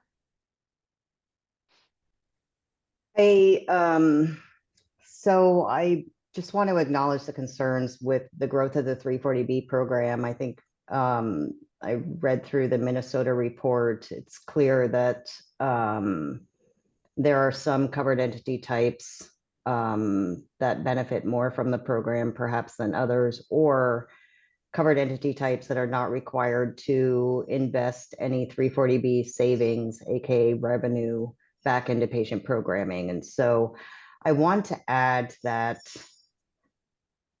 specifically for federally qualified health centers are currently grappling with a 340B rebate pilot and the administrative burdens thereof, with very little time to implement reporting mechanisms necessary to achieve rebates, and then on the back end, ensure that they are in fact receiving those rebates in the form of a claim level reconciliation. And so I would encourage us not to add additional burdens to covered entities at this time as a result. Thank you for that information. And I think, Michelle, you're referencing the Beacon program for the new model. Mr. Murray, your hand is raised and you have the floor.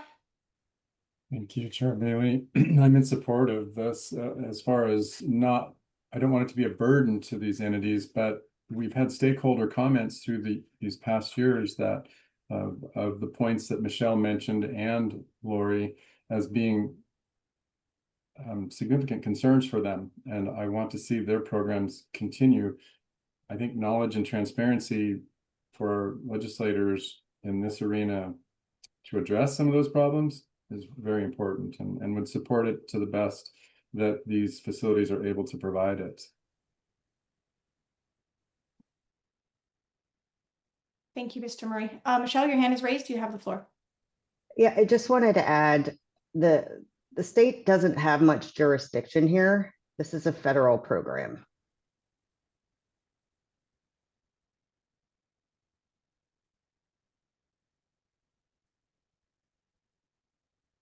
All right, thank you. I guess hearing no other comments regarding the policy recommendation itself. Any edits or changes? We've already gone over 7 and 8. If the board is ready, we can move to a vote and then take a break. Does that work for everybody? I think, Courtney, Right. that makes sense. And leaning into what you alluded to, we will take the break early. We'll take the break after the vote, Okay, which thank likely you. will be the votes plural, which will likely be before 10:30. So I will Thank you. say this, since we have many to vote on, let's make sure that we have the language on the screen related to the motion. Steve, for the record, is also filling in for Melissa, who's out sick today. So we will give Steve some flexibility and grace as he works to help support us on getting that motion on screen. Thank you, thank you. Alright. And Courtney, I've got the motion language, but do we need to coordinate?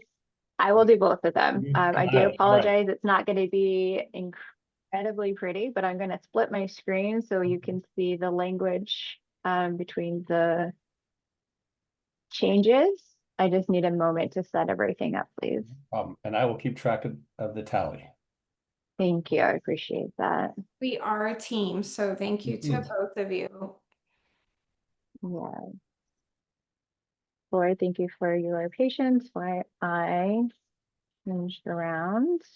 So again, I know my screens aren't very beautiful, and I hope that you're able to see. I can try to blow it up as much as possible here in just a second to show edits. Oh, probably not that big.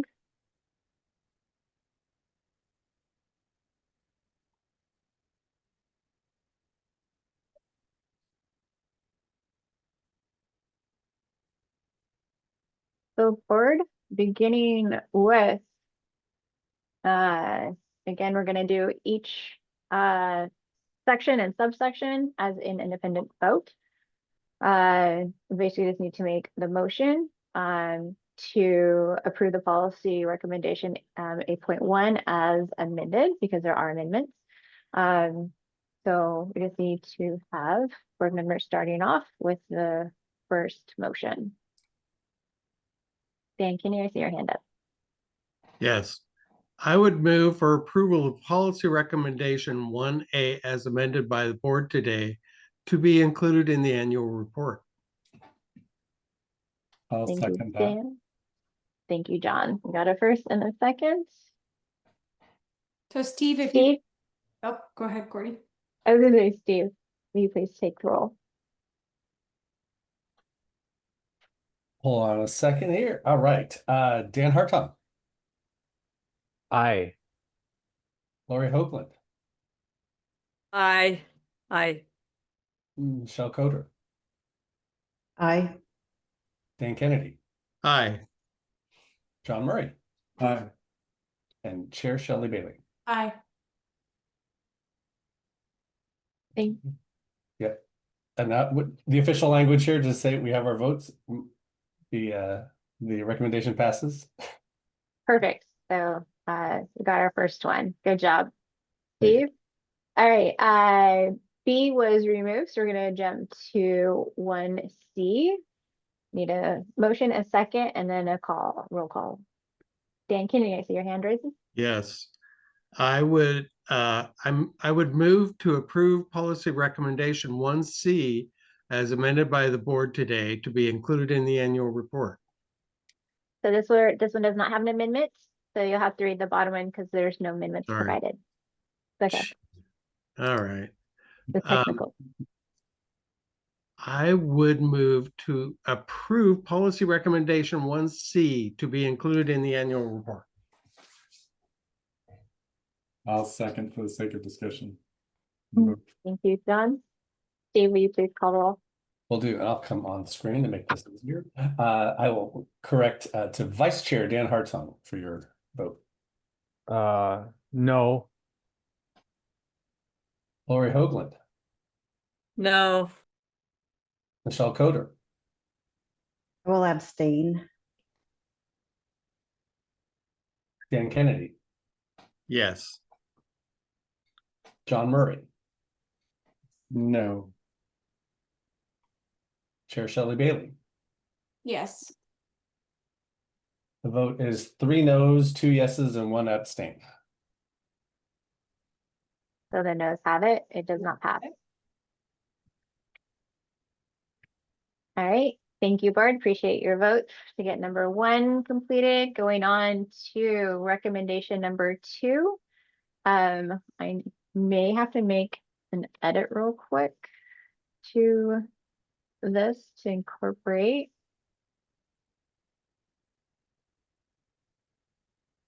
The changes. We have A.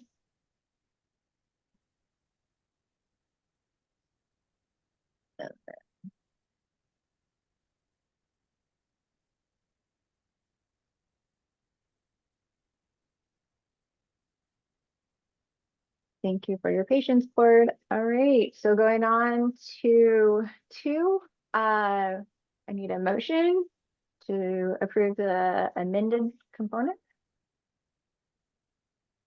I have a motion from board members. Oh, fine. Dan Kennedy. Oh, fine, I'll do it. I would move for approval of policy recommendation 2A as amended by the board today to be included in the annual report. I will second that. Thank you, Dan and John. Steve, will you please call roll? Will do. Vice Chair Dan Hartung, Aye. Lori Hoagland, Aye. Michelle Coder, Aye. Dan Kennedy, Aye. John Murray, Aye. and Chair Shelley Bailey. Aye. 6 aye votes. Motion passes. Thank you, board members. Mhm. Going on to 2B. I would- This I'm sorry. Yeah, there's an add, so please note the added language for the solidification of the vote. Yeah, I would move to approve policy recommendation 2B as added by the board today to be included in the annual report. So, Lori Hoagland, see your hand up. I second it. Thank you, Lori. Steve, will you please call roll? Vice Chair Dan Hartung, Aye. Lori Hoagland, Aye. Michelle Coder, Aye. Dan Kennedy, Aye. John Murray, Aye. Chair Shelley Bailey. Aye. 6 votes, yes. Motion passes. Thank you very much. All right, going on to 3A. Need a board motion for the amendment. John Murray, would move to approve policy recommendation 3A as amended by the board today to be included in the annual report. Thank you, John. And I will second that. Thank you, Dan. Steve, call roll. Let me catch up. Give me just a second. All right. Starting at the top, Vice Chair Dan Hartung, Aye. Lori Hoagland, Aye. Michelle Coder, Nay. Dan Kennedy, Aye. John Murray, Aye. Chair Shelley Bailey. Aye. We have 5 yes votes, 1 no vote. The motion passes. The you. recommendation passes. Thank you, Steve. All right, moving on to 3B. Need a board motion? As edited. Dan Kennedy, Yes. see your hand up. I move to approve policy recommendation, let's see, 3B as amended by the board today to be included in the annual report. Thank you, Dan. Is there a second? Lori Hoagland, if your hand up. Second it. Thank you, Lori. Steve, please call roll. Vice Chair Dan Hartung, Aye. Lori Hoagland, Aye. Michelle Coder, Aye. Dan Kennedy, Aye. John Murray, Aye. Chair Shelley Bailey. Aye. 6 yes votes. Motion passes. Thank you, board. Mhm. Okay, on to 3C, which was an addition. Is there a motion on the floor? And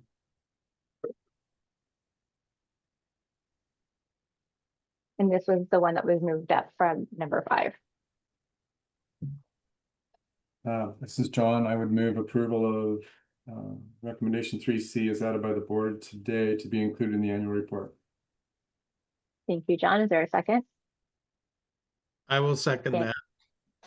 Thank you, Dan. Steve, please call roll. Vice Chair Dan Hartung, Aye. Lori Hoagland, Aye.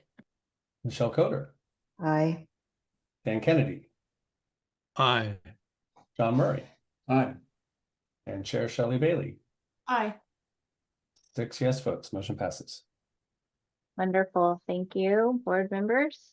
Going on to 4A, this, which incorporated amendments. Do we have a motion on the floor from board members? Dan Kennedy. Yes, I would move to approve policy recommendation 4A to be as amended, 4A as amended by the board today to be included in the annual report. Sorry, I'm just learning how to read, so it's a little difficult sometimes. No worries. Dan, do we have a second from board members? Lori, I see your hand up. I second the motion. Thank you, Lori. Steve, please call roll. Vice Chair Dan Hartung, Aye. Lori Hoagland, Aye. Michelle Coder, Nay. Dan Kennedy, Aye. John Murray, Nay. Chair Shelley Bailey. Nay. All right, we have a tie 3-3. The motion does not pass, and this will not go forward. Or motion fails, which means it does not go forward. All right, so then going on to 4B, this has an amendment. Do we have a motion on the floor? John, I see your hand up.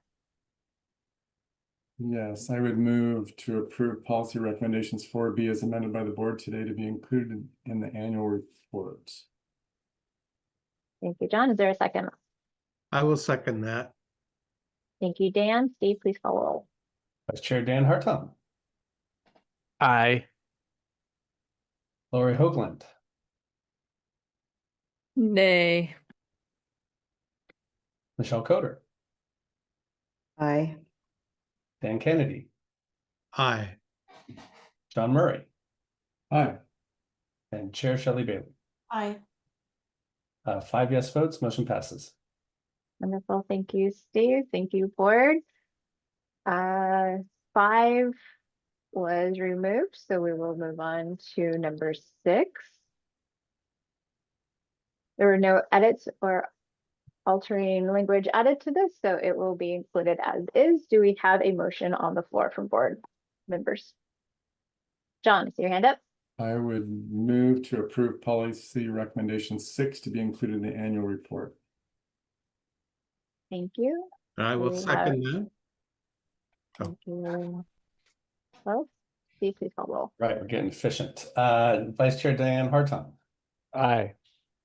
Lori Hoagland, Nay. Michelle Coder, Nay. Dan Kennedy, Nay.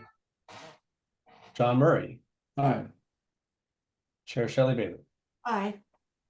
3-3 votes. Motion fails. Motion fails, so will not pass into the recommendation. Thank you, board. All right, moving on into 7A. There were no edits to this section, so it will be included as is. Do I hear a motion on the floor? John, I see your hand up. I enthusiastically approve or move to approve policy recommendation 7A to be included in the annual report. Thank you, John. Is there a second on the floor? Dan, I see your hand up, but I do not hear you. I enthusiastically second. Wonderful. Thank you. Steve, please call roll. Vice Chair Dan Hartung, No. Lori Hoagland, Aye. Michelle Coder, Aye. Dan Kennedy, Aye. John Murray, Aye. Chair Shelley Bailey. Aye. Votes are 5 yes to 1 no, motion passes. Thank you, board. Moving on to 7B. There's no edits to this policy recommendation, so it will include it as this. Dan, I see your hand up. I would move to approve policy recommendation 7B as amended. I'm sorry, not as amended, to be included in the annual report. Wonderful. Thank you, Dan. Is there a second? John, I see your hand up. I would second that. Thank you. Steve, please call roll. Vice Chair Dan Hartung, Aye. Lori Hoagland, Aye. Michelle Coder, Aye. Dan Kennedy, Aye. John Murray, Aye. Chair Shelley Bailey. Aye. 6 yes votes, motion passes. Thank you, board. Appreciate it. Getting down to the last round of voting for number 8. Starting with 8A, there is no amendments to this section, so it will be included as is. Do I hear a motion on the floor from a board member?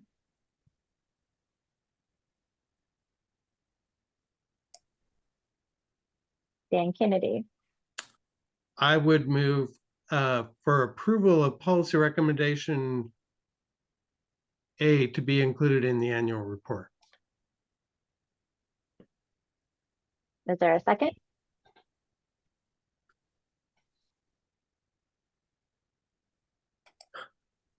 We need to hear a second to get to the voting.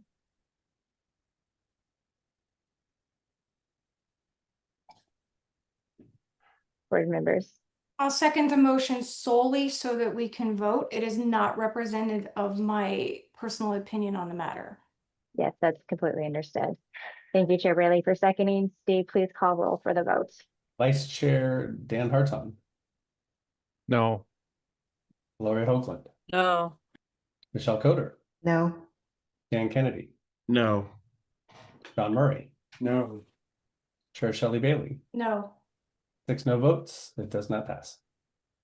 Thank you, Steve. I know that was a hard one. Appreciate the board getting on that last one. We'll need a motion for 8B. No changes made to this section, so it will be included as is. Do I have a motion on the floor? Dan Kennedy, I see your hand up. I would move to approve policy recommendation 8B to be included in the annual report. Thank you, Dan. Do I hear a second? I'll second. Thank you, Michelle. Steve, please call roll for the vote. Do Vice Chair Dan Hartung, No. Lori Hoagland, No. Michelle Coder, No. Dan Kennedy, No. John Murray, No. and Chair Shelley Bailey. No. 6 no votes, motion fails. Thank you, board. We have completed the round of voting for the policy recommendations to be included into the annual report. I will finalize them and have them submitted into the report. If no further discussion is needed on this, Chair Bailey, I'll send it over to you to take us to break. Thank you. So we will go ahead and temporarily commence the meeting. So the meeting will begin again at 10:36 a.m. Pacific. Thank you to everyone.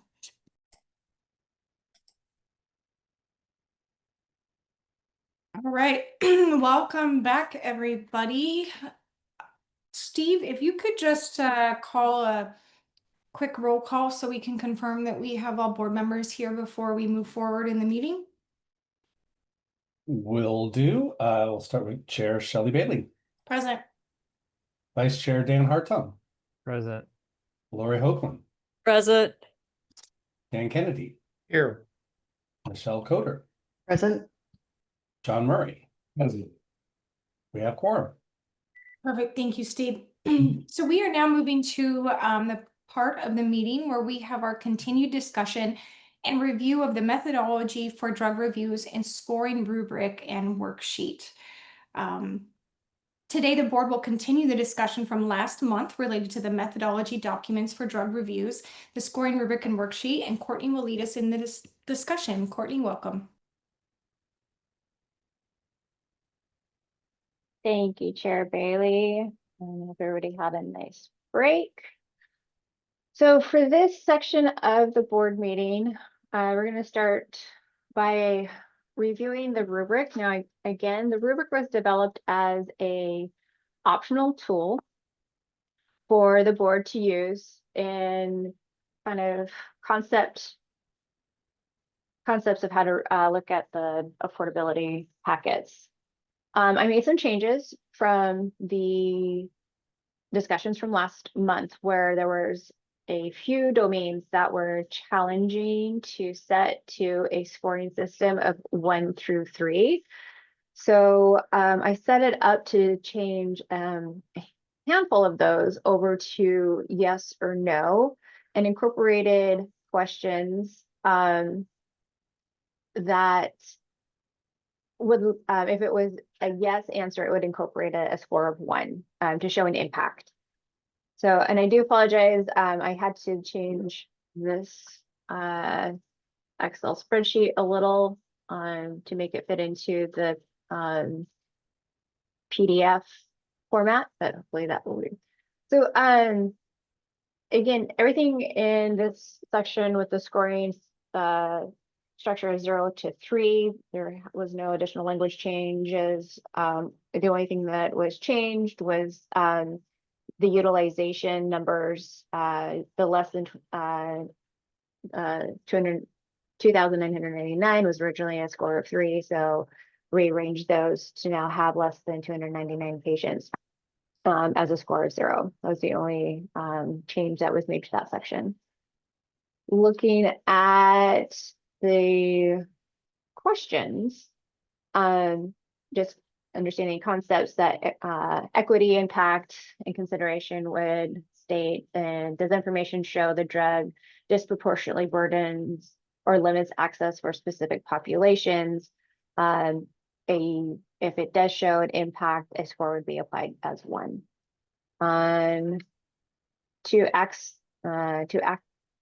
Due to the access restrictions, which would include prior authorizations, no is on the non-preferred formulary status, has high patient out-of-pocket costs.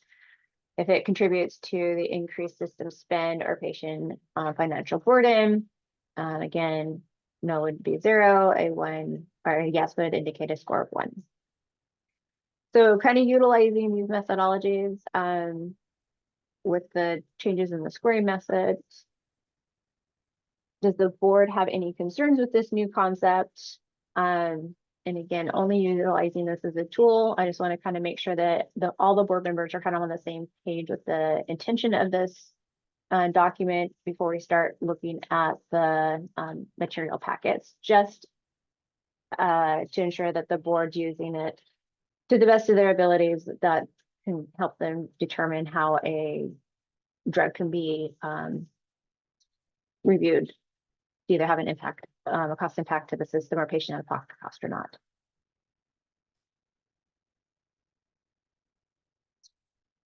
Lori, I see your hand up.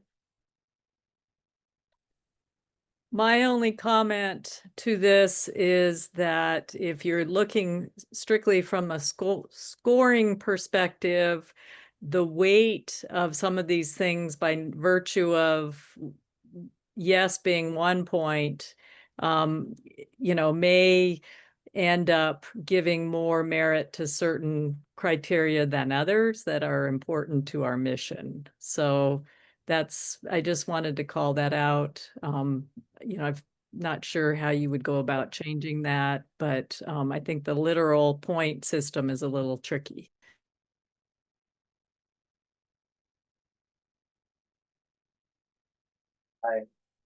Is there any other feedback? Dr. Hartung, Vice Chair Hartung? Yeah, I mean, I completely agree with that comment that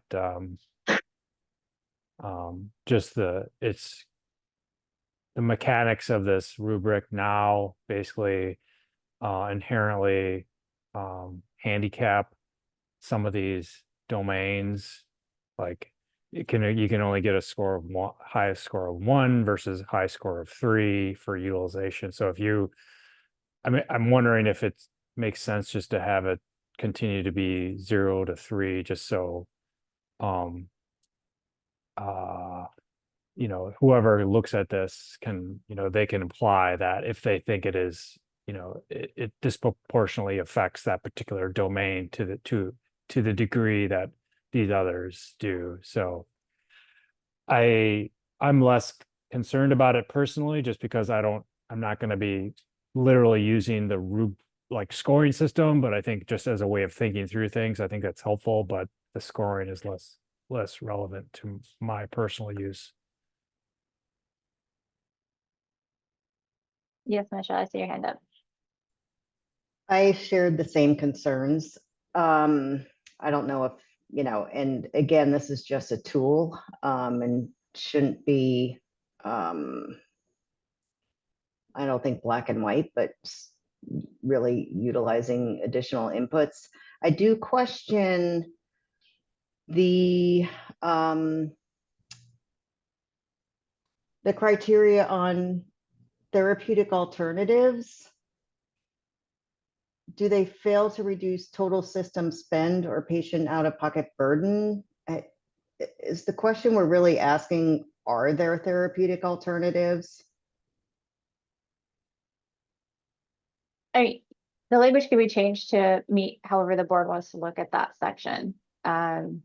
So if that clarifies what the board, how the board wants to look at the material, then it can be changed. Again, just to, you know, it's why we're having the discussion as a board. It's one thing for staff set up via our concept, but this is really important for board members to contribute their feedback and information so that this tool could be set up in a meaningful way for board members to work, not just based off of how staff, you know, conceives it.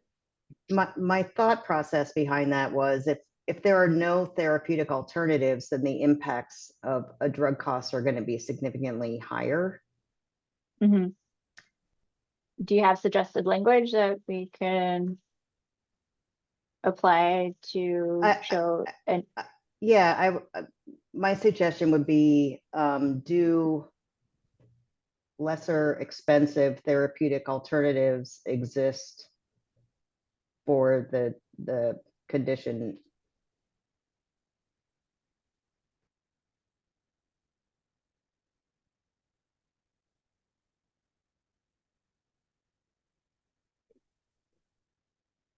I guess if you don't mind me interjecting really quickly, I valued this statement the way it was because I took it as a way to express concerns that clinicians might have voiced to us about the effectiveness of the drug under concern and the alternatives that are available to take its place. So as I was going to use it as a tool to say, you know, these clinicians come in and say, well, this drug has worked great and it's exponentially grown in use, which, you know, we see some of these medications doing. The next step down, the other alternatives available to us don't work for the majority of patients. And so that's where I was going to use that rubric for me.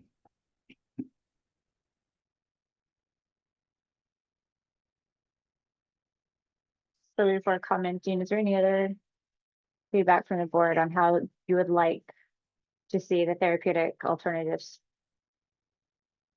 section worded to show that a yes score would show an impact? Because currently how it is, do less expensive therapeutic alternatives exist to reduce the total spend? If it showed a yes, that would still incorporate a score. So, or we could go back to the other language and just finesse that. If I can. To say, do therapeutic alternatives fail to reduce total system spending? So what do board members feel is a better way? If you choose to use the rubric, what is a meaningful way to show that there would be an impact of therapeutic alternatives not helping to support the reduction of cost in the state? Michelle, I see your hand up. I think as I'm now rereading this, I see the original intent. So I'm going to remove my suggestion. All right, sounds good. Dr. or Vice Chair, Dr. Hartung?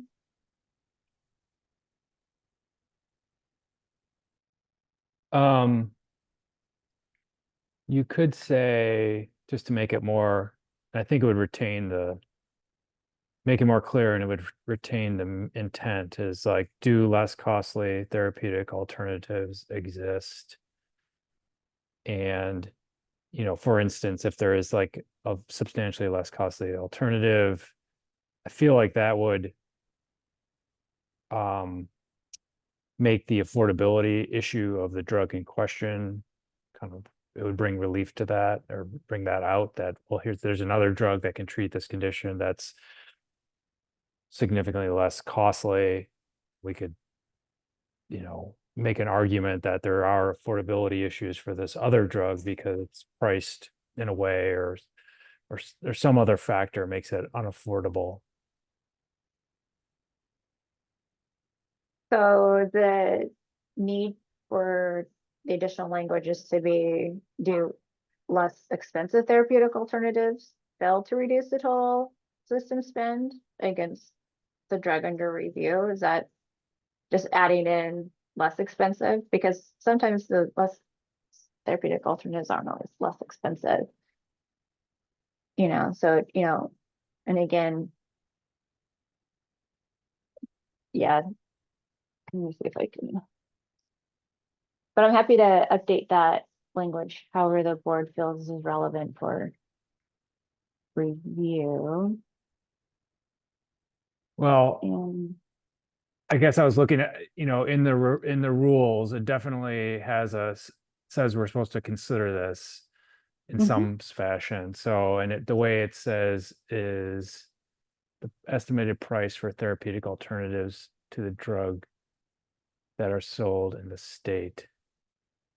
So it seems to be suggesting something about the price or cost of therapeutic alternatives.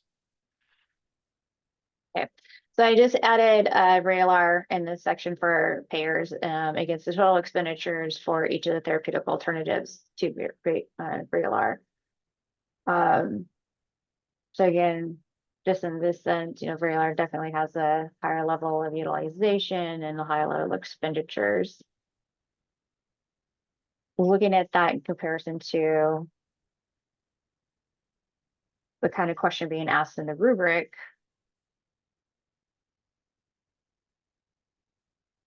Could we just say, like, are there less costly therapeutic alternatives? And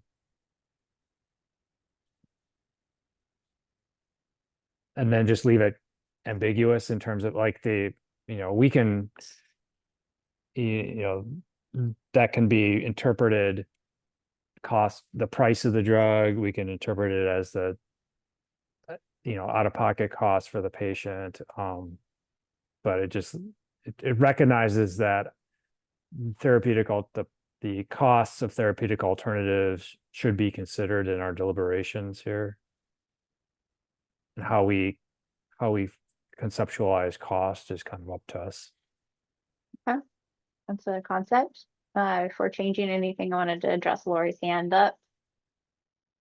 Mine is referring to another part of the rubric. Okay. So I do have a proposed alternative language that I think might get to the same thing.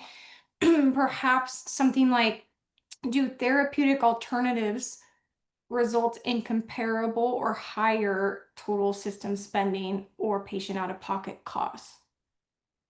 Okay, repeat that. Do TAs. Okay, do therapeutic alternatives result in comparable or higher total system spending or patient out-of-pocket costs?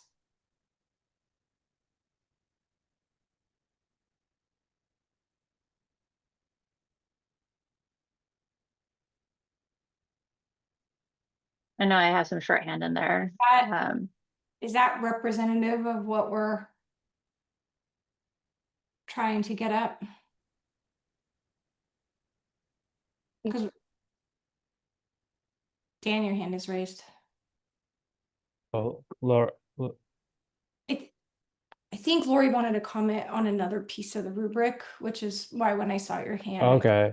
I mean, I guess I'm just trying to, I feel like that,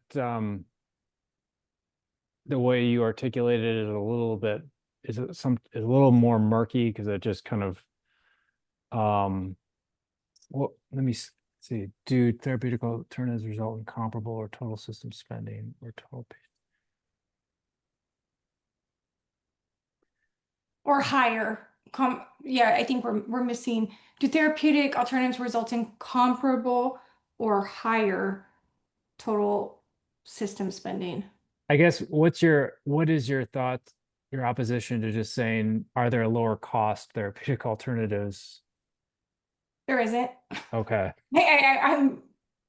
I guess I just like, I see the way it's originally written. It's like, do therapeutic alternatives fail to reduce? It strikes me as like almost a double negative. That's hard to understand what it's asking. And so to me, the most straightforward thing to say is, are there cheaper therapeutic alternatives? Or are there lower cost therapeutic alternatives available, or you know?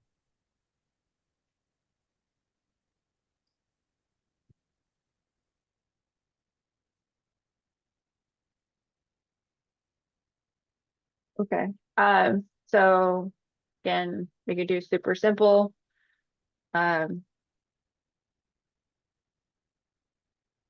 It's however the board, with what language the board wants to create the score. If again, only used as a tool to determine if there's an impact. I like Dan's suggested language, although I would just finish it out later by adding available to reduce total system spending or patient out-of-pocket cost. Just grabbing the other piece.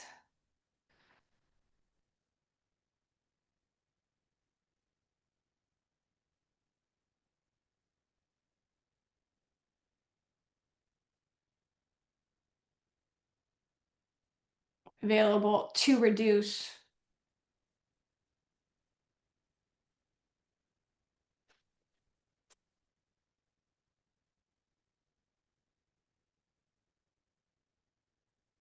Any feedback? Does the board prefer Dan's suggestion here? Does that work? Yeah, I see head shaking. So, all right, we will update this just to indicate that a score of 1 though will, or a yes will indicate a score of 1. But it would still, again, the scoring metric isn't always relevant to the cost review information. This is an assistant tool to kind of look and question what the material packets are indicating. Lori, I see your hand up.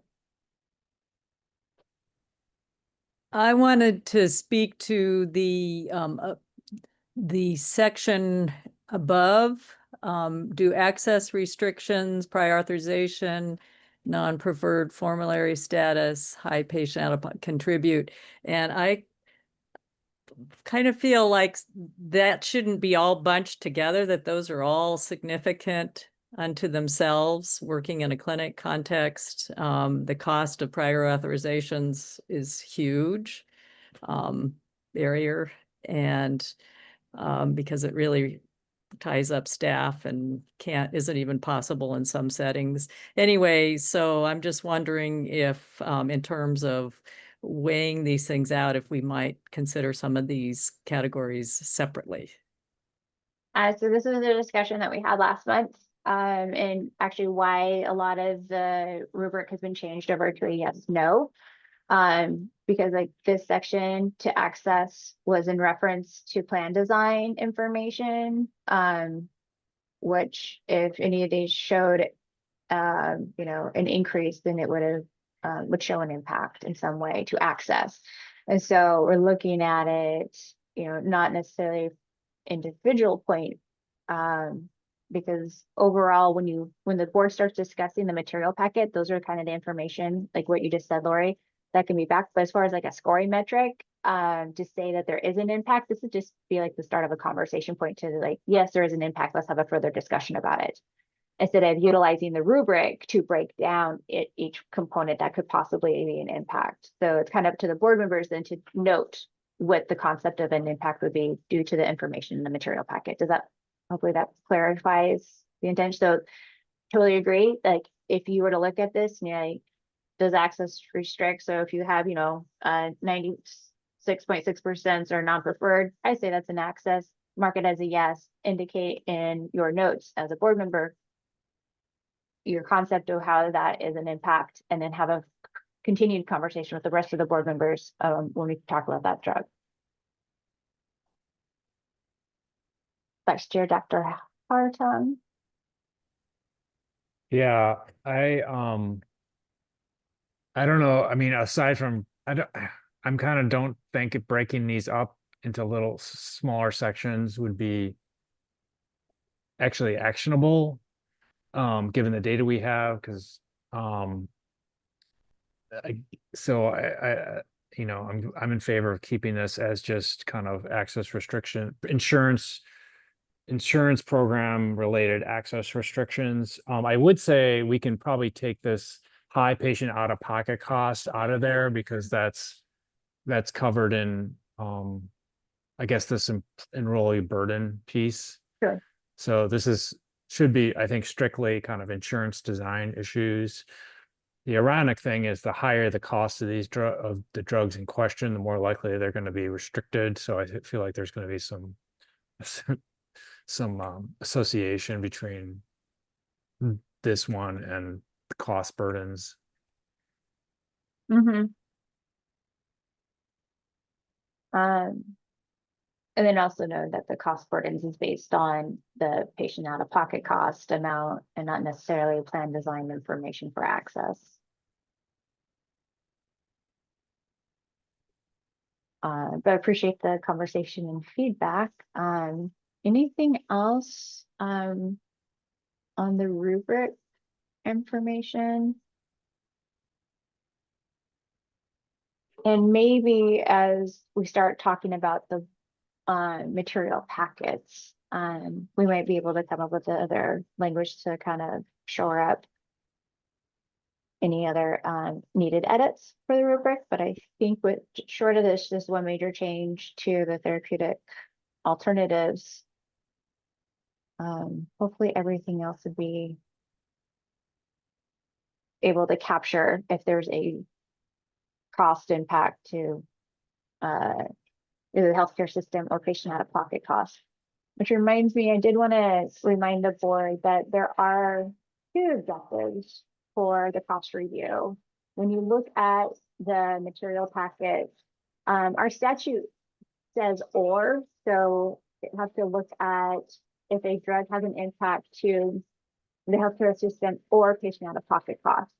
So when you identify a drug that may create challenges, affordability challenges to the healthcare system, it can be either or it can be both. So when you look at the material package, you're looking at two concepts. Does it impact just the payers, or does it impact just the patients, or does it impact both of them?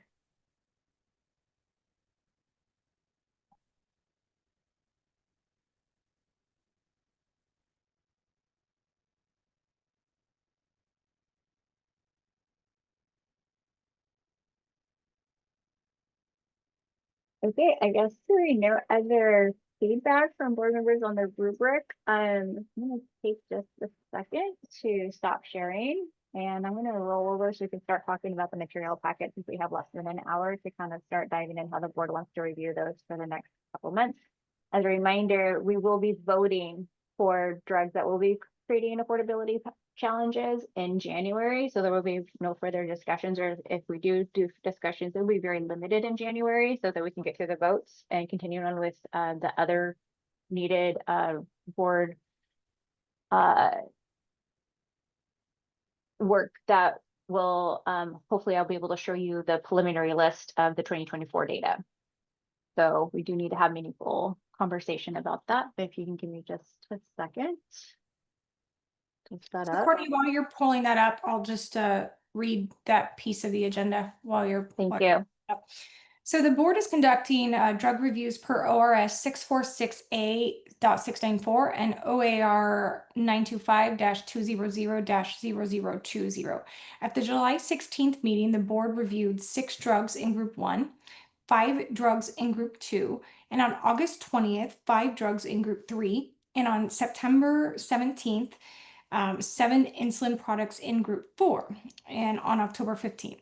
Today, the board will continue discussion and review. Staff has prepared final review documents for prescription drugs. The documents are posted on the PDAB website and links are included in the agenda materials. So Courtney will help facilitate leading this discussion.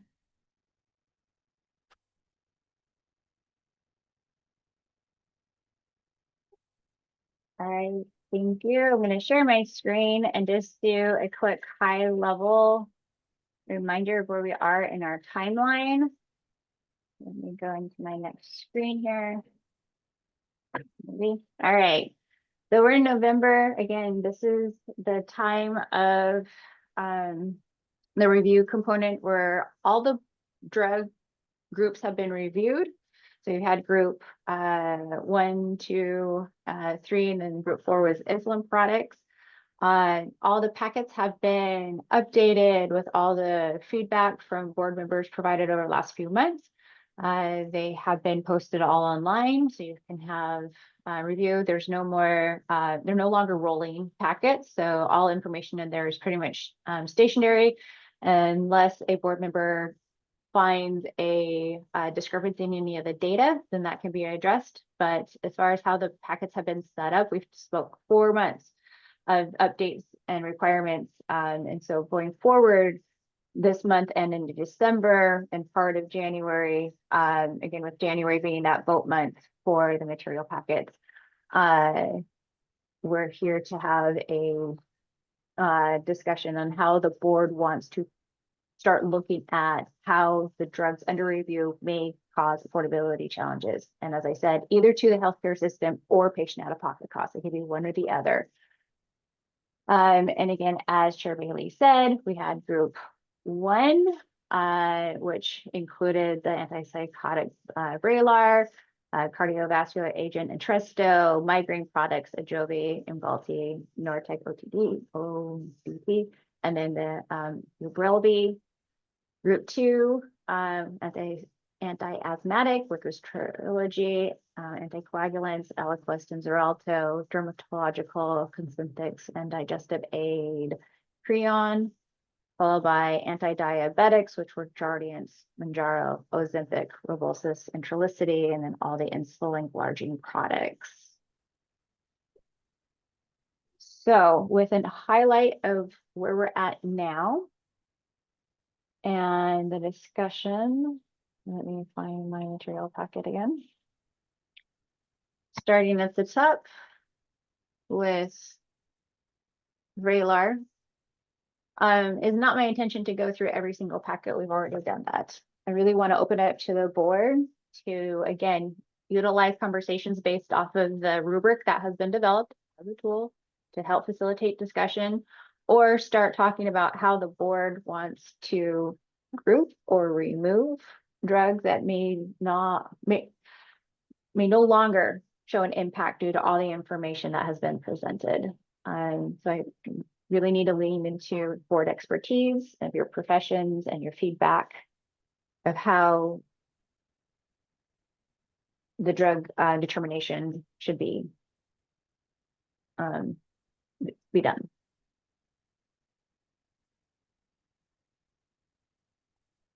Yep, sorry about that. Any ideas on how the board members would like to start reviewing these drug packets in the concept of determining which may cause affordability challenges to the healthcare system or patient out-of-pocket cost. Dan, your hand went up first, so Vice Chair Dr. Hartung, you have the floor. Yeah, you know, I'm not sure what the ask is right now for this particular meeting, given we have an hour left, but you know, in preparing to have this dialogue over the next few meetings, myself, I mean, I think it would be helpful to have, we have this rubric. It would be helpful to have like a high level summary of these of the data for each of the drugs in question. I know we have the individual packets, but their packets are huge. And, you know, I'm going to be going through and kind of pulling out the specific data points that speak to these different domains. Just so they're kind of in like one easily reviewable summary document. And then obviously, you know, individual members, we can go back to the original source packets to get more information or contextual stuff, but just having like a single document that's got a high level summary of the basics together would be helpful. So are you asking to have all the summary pages put into like one PDF that you can review? Because I mean, I don't know how much staff can support. Well, like So- utilization, you know, that's one number and or maybe broken it up across the different payer groups for one drug. And so someone having that laid out. And yeah, I know it's in the executive summary, but yeah, so like one PDF for one document that's got all this information.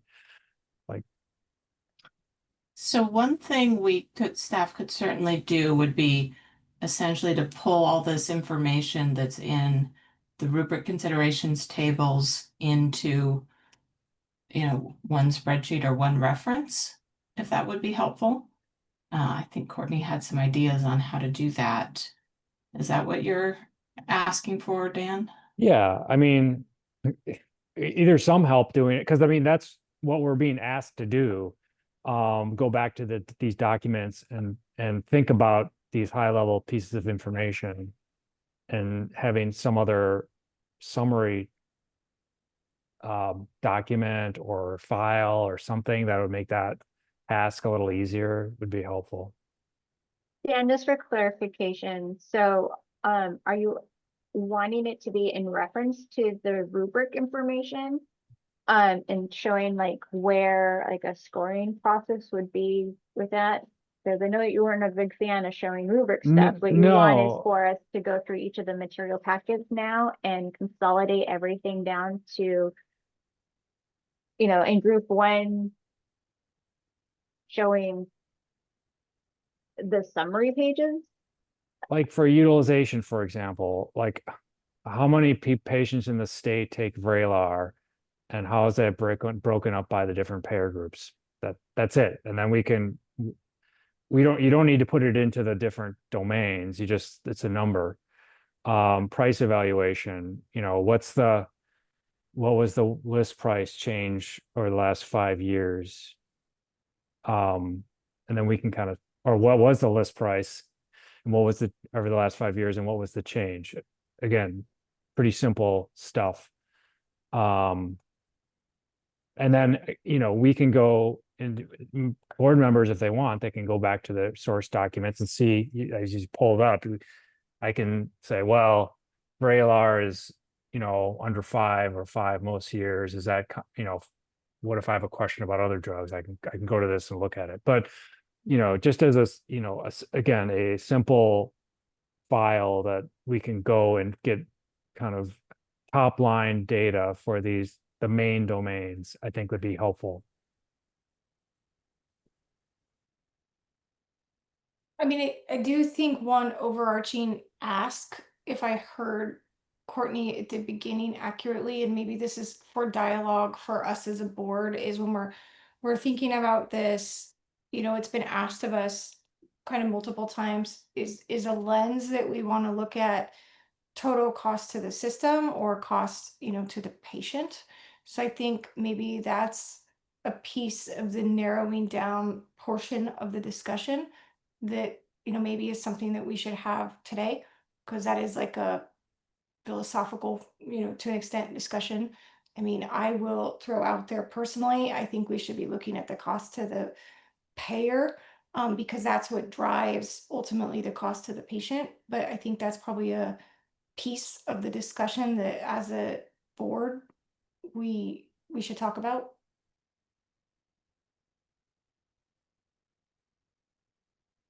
And Dan, I didn't mean to pivot from your comment about kind of the enhanced snapshot.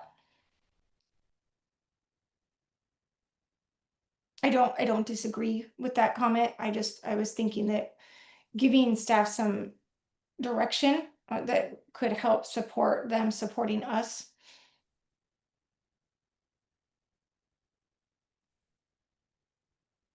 So, I mean, I agree.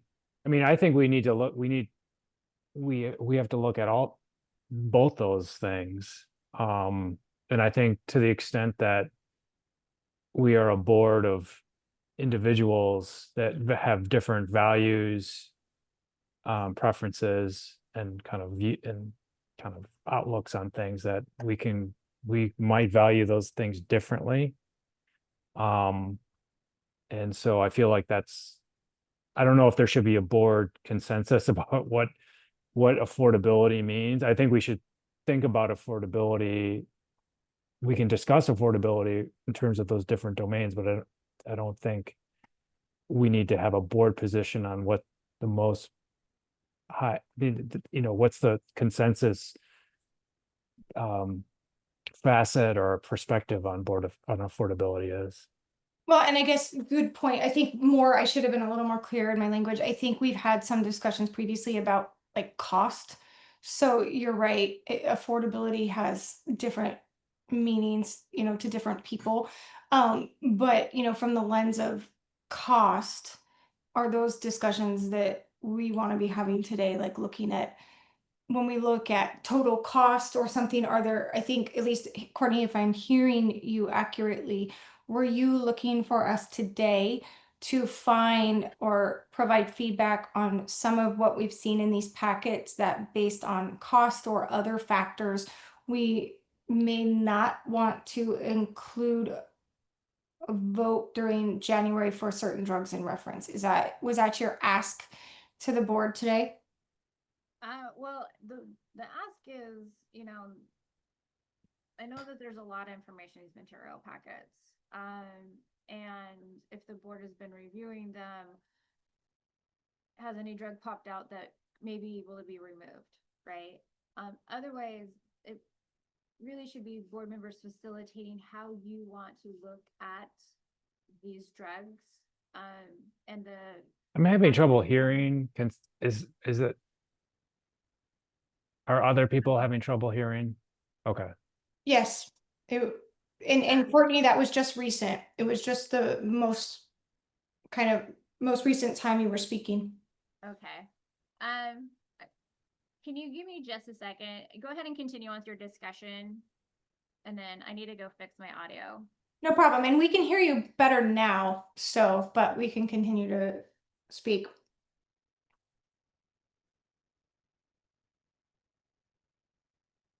I mean, for my colleagues here today, I mean, I was trying to look through all these drugs and looking at, you know, what percent was the gross to net on some of these, you know, far more significant, or some of these drugs are way more, for lack of a better word, rebated, I guess, than others. More, you know, some of these had a lot higher percents of rebates associated. And so when I was looking at those personally, I was like, okay, are the drugs that already have a really high rebate and they have formulary kind of preference because they're already high rebated, would those types of drugs be ones we may want to put less priority into looking into. That was just one personal lens that I was looking at these drugs from. Knowing that we still don't have true net pricing.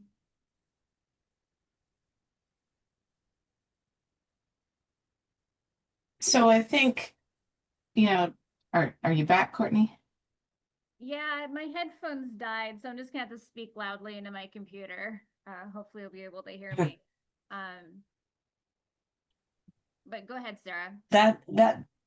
That's you're still a little quiet, but that is better. So just work on the projection, I guess.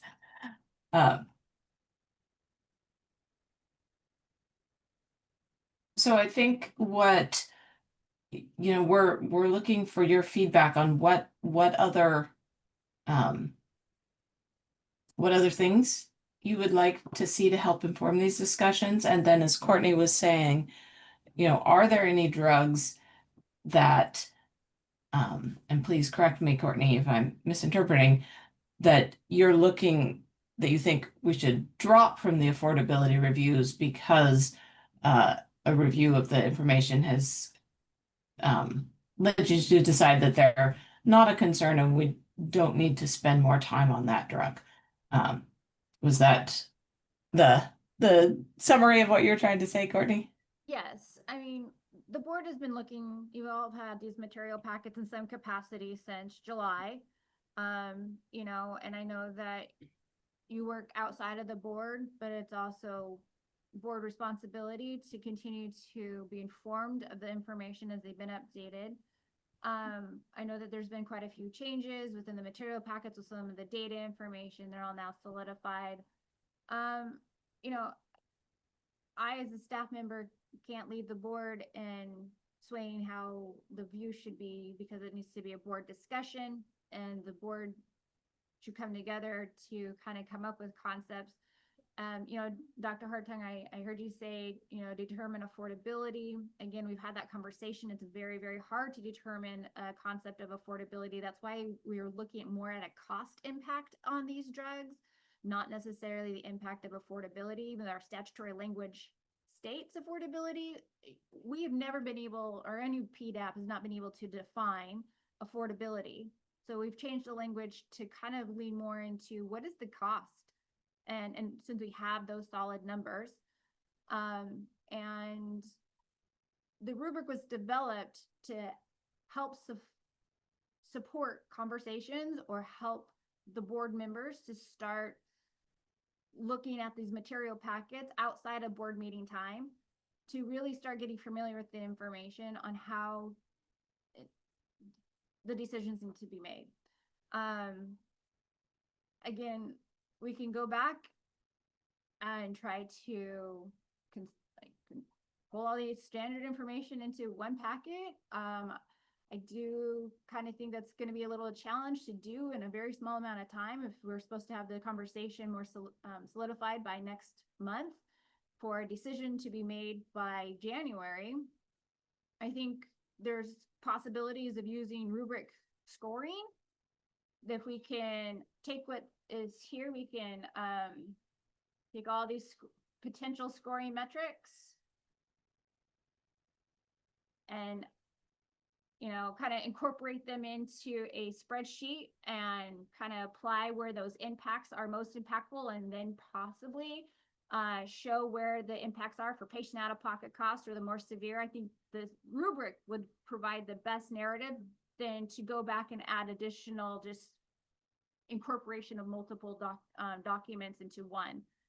But John, I see your hand up, and hopefully I'm talking loud enough and not sound like I'm shouting. Just I know my microphone on my computer really is not great. So go ahead, John. Yeah, I can hear Courtney. It's fine with a little effort there. So it seems to me that our charge right now is to come back in December after reviewing these packets and the information that we have and rule out or pare down our list.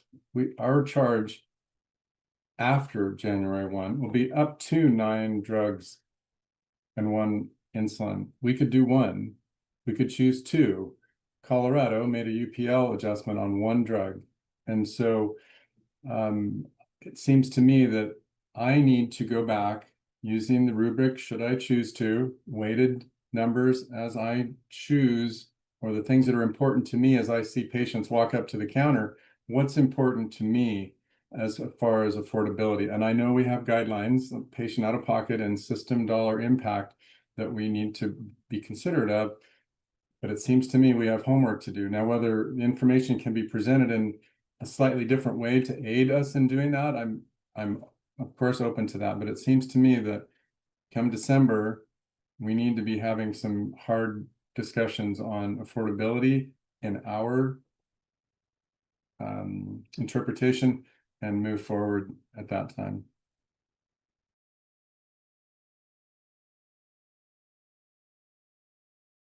Lori, your Thank hand raised. you Oh, for that. Because it is true. There's a lot of homework. There's a lot of time that probably needs to be spent by the board members on these material packets, and probably not the week before the next board meeting. Might have to spend some time over the next 3 weeks now that the board, all the packets are completely solidified.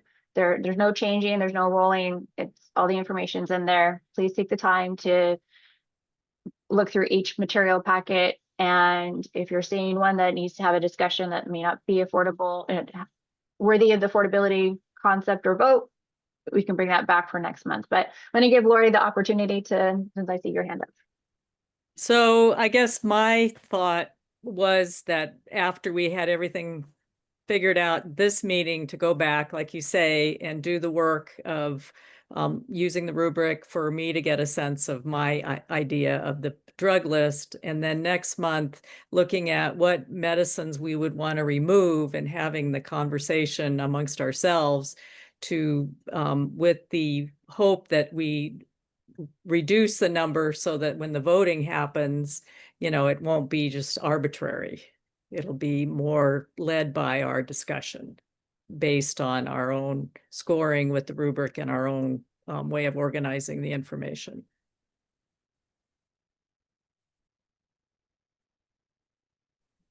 Yes, Laura, you're thinking about it that way, And again, I know that there's a lot of information in those material packets, and staff will do what we can to summarize or conceptualize it into meaningfulness, but it is strongly encouraged and strongly asked that the board members take the time to really look at the material packets, the information that was provided to them, and utilize the rubric in a capacity that would help facilitate meaningful discussion. Really in December, and only part of within January, because we have to have that vote by January. Because we also have to start looking at the preliminary list for the 2024 data in order to get the subset list done and then send it to the carriers for the data call. So we have a whole nother year of the data reviews that we need to start lining up, and we need to have conversations about that. So I want to make sure that we're not stuck in a need to have conversations when the material is already provided for the board members to make the decisions. Dr. or Vice Chair Dr. Hartine, with your hand up.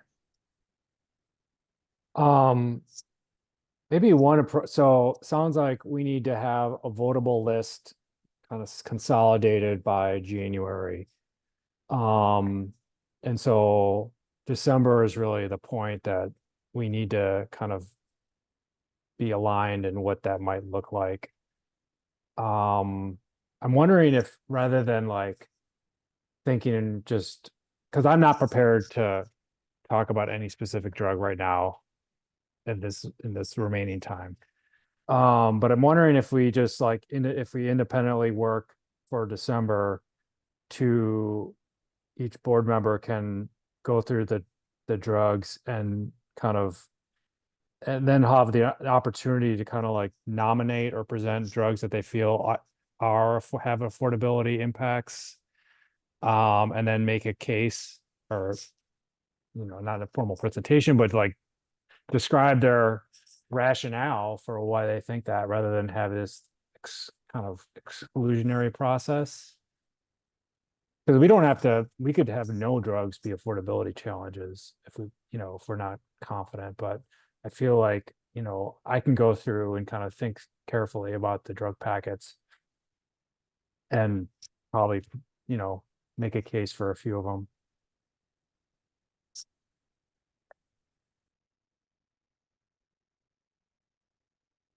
I think that structure, Vice Chair Dr. Hartung, makes a lot of sense. I was looking at it when I was preparing for this meeting. I was almost looking at it the other way. When I was looking at some of the metrics that were important to me, I was trying to weed out the ones that I didn't think presented as much of an affordability challenge, because for some reason that was just an easier way for me to look at it. But I think what you outlined would be a productive way to help facilitate December's meeting. But your hand is raised, so you have the floor. Yeah, well, I'm just wondering, yeah, so if we do that and then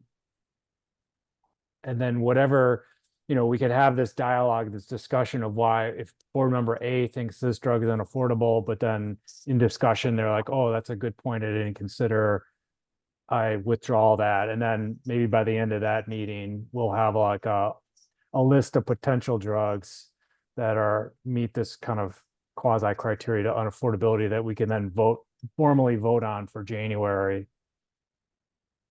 as a kind of a process. I think that's a good concept, because then that also provides anyone that wants to provide any additional input, then they could provide that, input based on that narrowed down list before the vote in January. I think that would be helpful for me because, it's illustrative of this conversation about the policy concepts. Like some of the policy concept, I mean, part of it was like, I didn't have the time to go research some of these policy concepts, but people who nominated, I know they nominated them for good reasons and the intentions were good. And so just to hear more details from the board members who, have real strong convictions about a particular drug, I think that would be helpful. Maybe it's something in the stakeholder comments that they saw that another board member didn't see.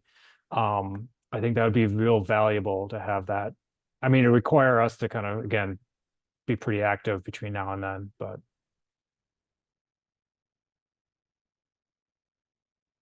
Ms. Hoagland, your hand is raised. You have the floor. I would say I too, Shelley, was initially looking at what to remove, but then when Dan brought up this opposite, it just feels like a more comfortable process to me to have it be more, how we come up with the idea that this is a medicine that's important and needs to possibly have a UPL. So I think I support that plan as well.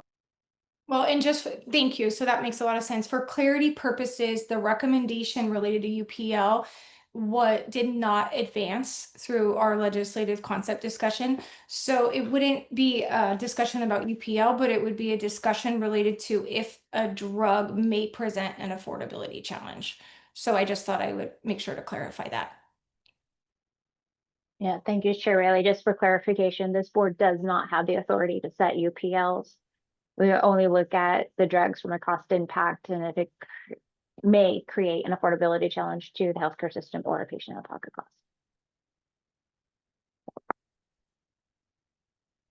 Any other concepts to consider? I just want to say, Vice Chair Dr. Hartung, I really appreciate your insight and the kind of direction and how the board members can look at the material packets in preparation for next month's board meeting. I think that will create a lot of meaningful discussion. If everybody can kind of come in with, review of the packets that they feel may need to be the ones to have the discussion for those choices or for the vote for January.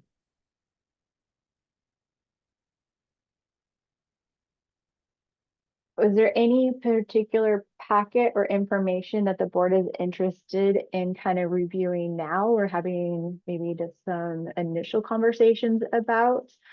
I know we have time and I would rather us kind of utilize some of that time before we just log off.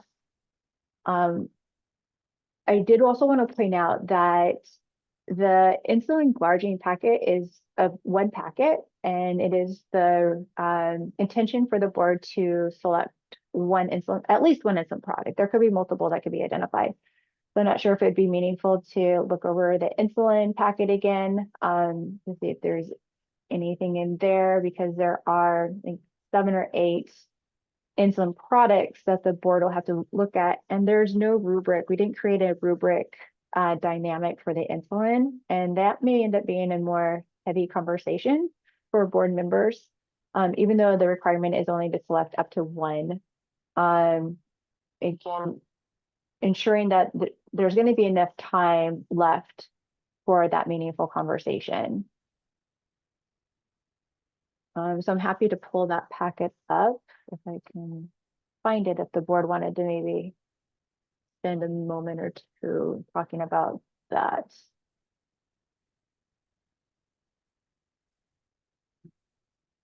I think that makes sense, Courtney. All right, let me pull the insulin packet. I just have a question about just generally about exclusivity expiration, and is that information in our packets? Yeah, it's usually in the summary Okay. information and like the very beginning of the. Okay, thank you. Yeah, let me just show you real quick. All right. Apologies as I multitask. All right, so number of patents, patent date range, and exclusivity period during the summary review of this kind of highlighted section under each drug. So hopefully that answers your question. This is insulin glargine.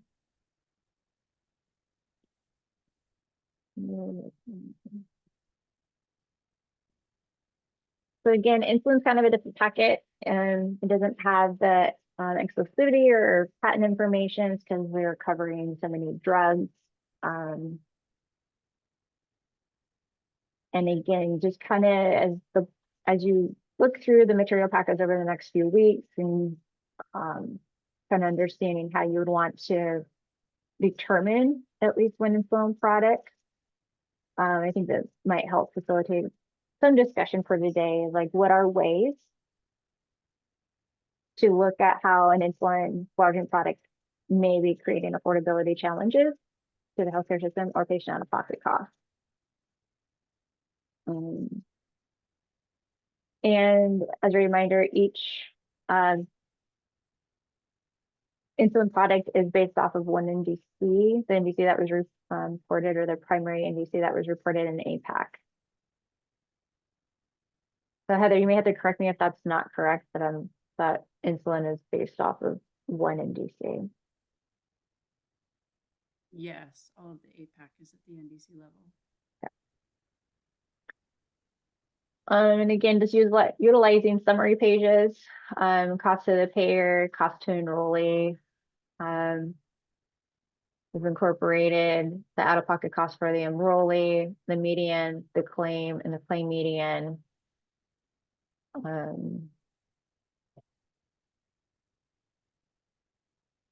Basaglar QuickPen had the largest total expenditure with also the highest utilization.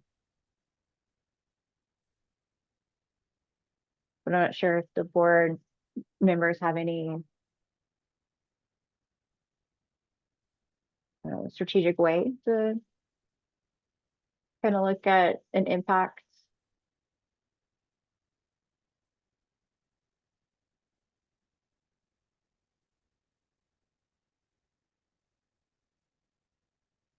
And I'm going to skip it here for a second. Happy to jump to any other sections that can drill down since this is on the summary page.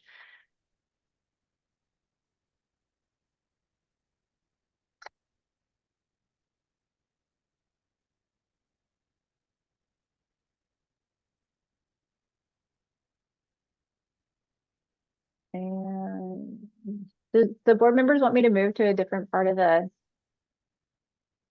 packet? I'm comfortable with you scrolling down to the next page. I don't know if others are. So this is just the FDA approvals, really, with Lantus, Lantus Solstar being kind of the older versions, with Simigly being one of the newest versions.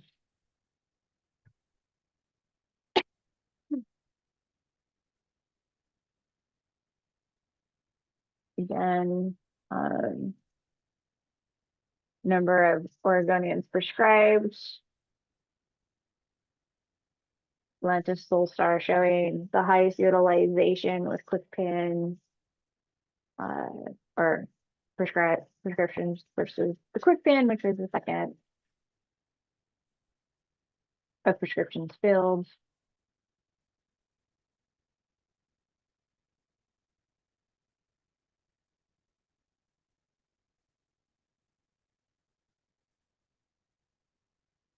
And I thought that these were changed. I apologize. These are not the correct.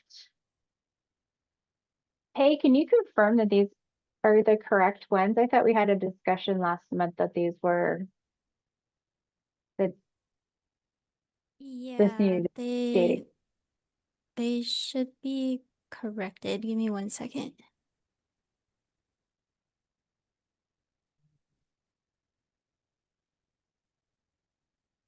So I pay looks at that. I'll come back to that in just a second.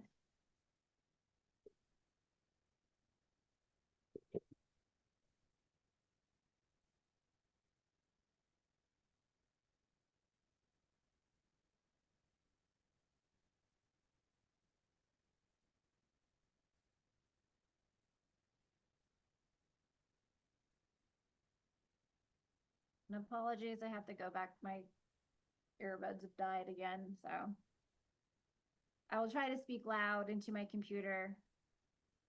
Hopefully I don't sound like I'm screaming at you.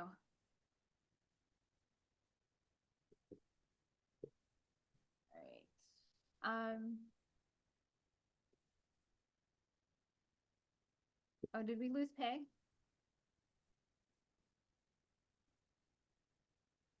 I don't know where pay went.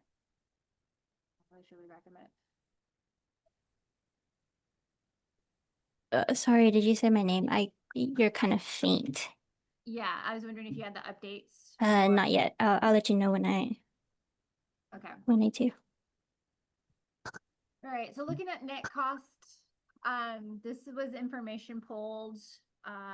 Net cost comes from the data call information. So this is submitted by the 11 reporting carriers that report information into DPT. So this is the net cost from the commercial side only. It's not from Medicaid or Medicare. So the numbers may be quite a bit different than what you saw in the summary in the initial pages, because that was APAC, which is based off of gross and covers Medicaid, Medicare, and commercial.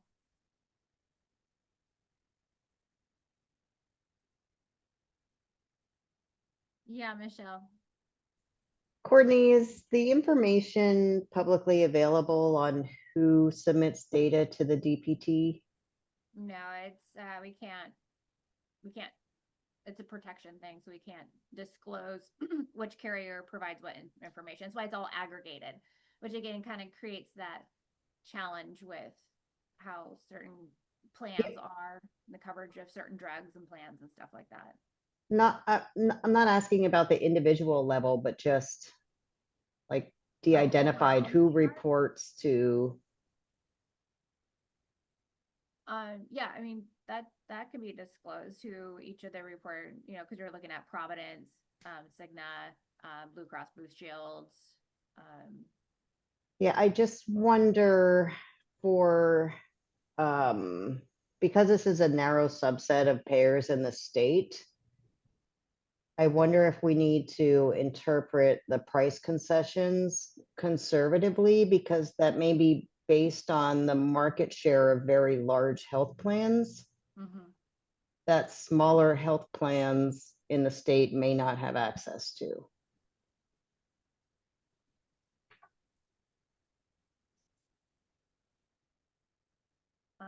Pay, I see you back on. Do you have updates? No, 1 second. Sorry, I'm working together with Heather right now. My Citrix is not working with me, so I can't access T Drive at the moment. Okay.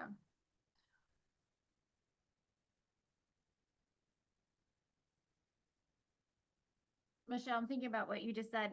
I don't know if we're at a point where we can pull that right now since we're so close to the end, but I'm pretty sure we can incorporate that update into the next iteration of review for 2020 or 2026. Yeah, I'm just thinking, you know, if Cigna is one of the reportees, they're a giant healthcare organization. And so their rebates or other price conceptions may look very different than a small CCO in Oregon. So if it's helpful, Michelle, and I believe it's the same 11 carriers in 2023 and 2024, the 11 carriers that report into the DPT program are listed in the DPT annual report. It is Aetna, Bridgespan, Cigna, HealthNet, Kaiser, Moda, Pacific Source, Providence, Regent, Samaritan, and United Healthcare are the ones that are reporting. And we can send around that, that report's on the website. We can send around the link if it would be helpful for you for background.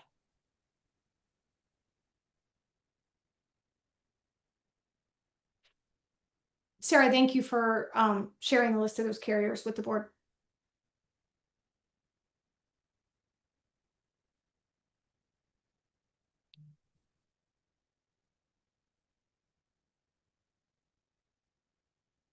I know what Sarah is just, or sorry, Michelle had just mentioned around the price concessions and the variations. And Michelle, you're right that there's probably larger, discounts from larger groups. I don't know if we have it split out. Let me roll down here.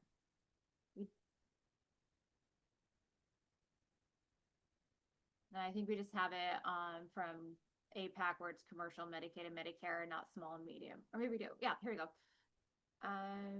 Oh, but this isn't associated with the price concessions. This is just the, yeah, I think that we have to be very careful on identifying it just because there are, limited number of small groups and stuff like that. And we don't want to cross any confidentiality lines reporting data at that narrow of a scope.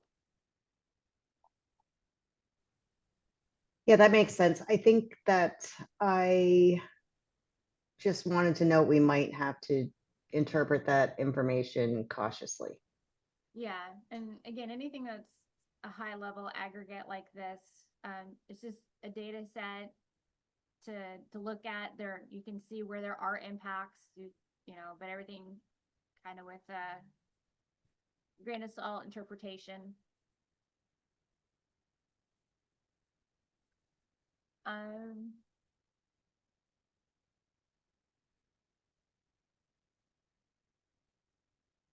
Let's try and see.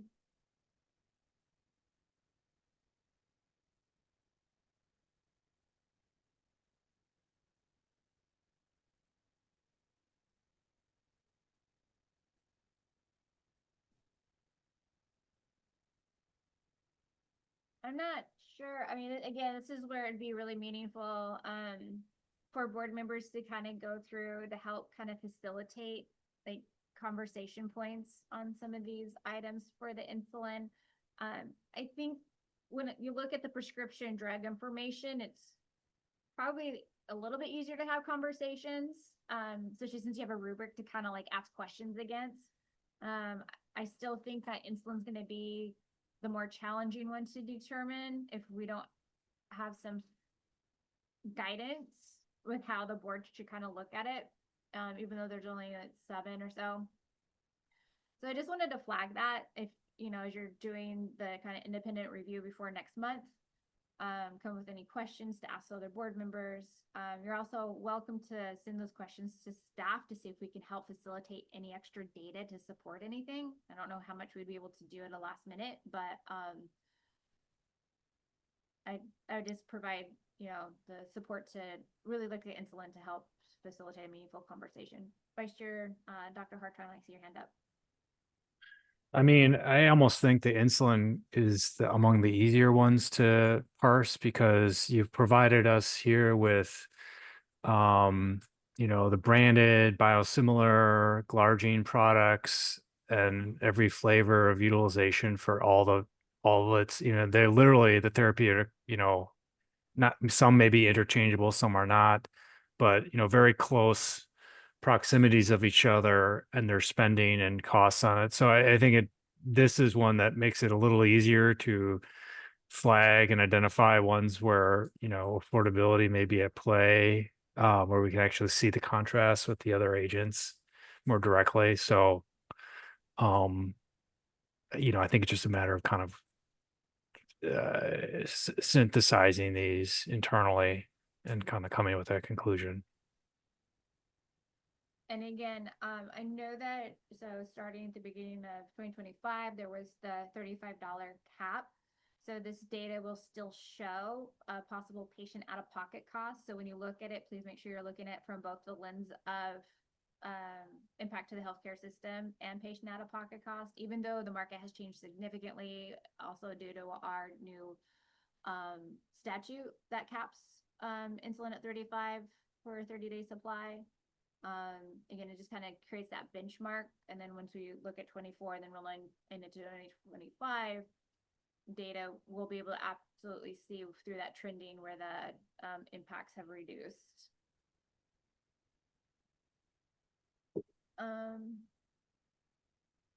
Was there anything else within the glargine packet that the board would like to have a conversation of, or thoughts to think about, or any other packet material to kind of have a discussion or quick how to look at it?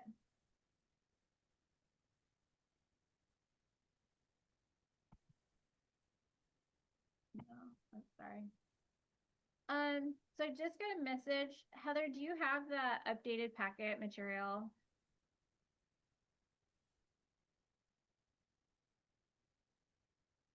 I'm looking that up right now. Okay. But I just want to confirm, because if we need to update the insulin packet, I just want to give the board a heads up before you spend too much time looking at that one section.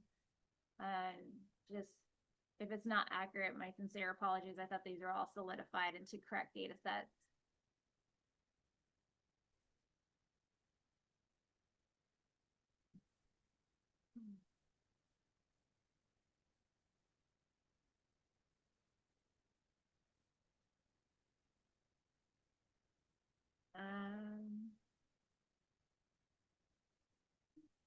In the interest of time, would it make sense for us to review the data, and we'll send a follow-up message via email to everyone, just letting you know the status. That's what I was about to say. I think that we're down to the last 10 minutes. I want to make sure that Chair Bailey has enough time to wrap everything up. So board members, we'll look into this and send you a message about if the data isn't correct or if it has been corrected in the glargine packet. And again, apologies for not knowing exactly what that's the correct data set. Anyways, have a wonderful holiday next week. And thank you again for all your conversation and work on getting these review packets to a point to make a vote decision, and for all of the wonderful conversation regarding the policy recommendations. I will incorporate them into the annual report and have that ready to go for a vote next month. With that, have a great rest of your afternoon, board. Thank you so much. Perfect. Thank you, Courtney. And when you communicate with board members that things have been updated, obviously those will be updated on the board's website as well. So anyone looking at the packets should be able to see the updated information. I do want to circle back to an individual who signed up to provide public testimony earlier today. So Steve, if you can please confirm if Primo Castro from Bio is in attendance. And if Primo is here, welcome. You have the floor and you do have 3 minutes. Great. Thank you very much, Chair Bailey and members of the board, for the opportunity to speak today on behalf of the Biotechnology Innovation Organization, or BIO.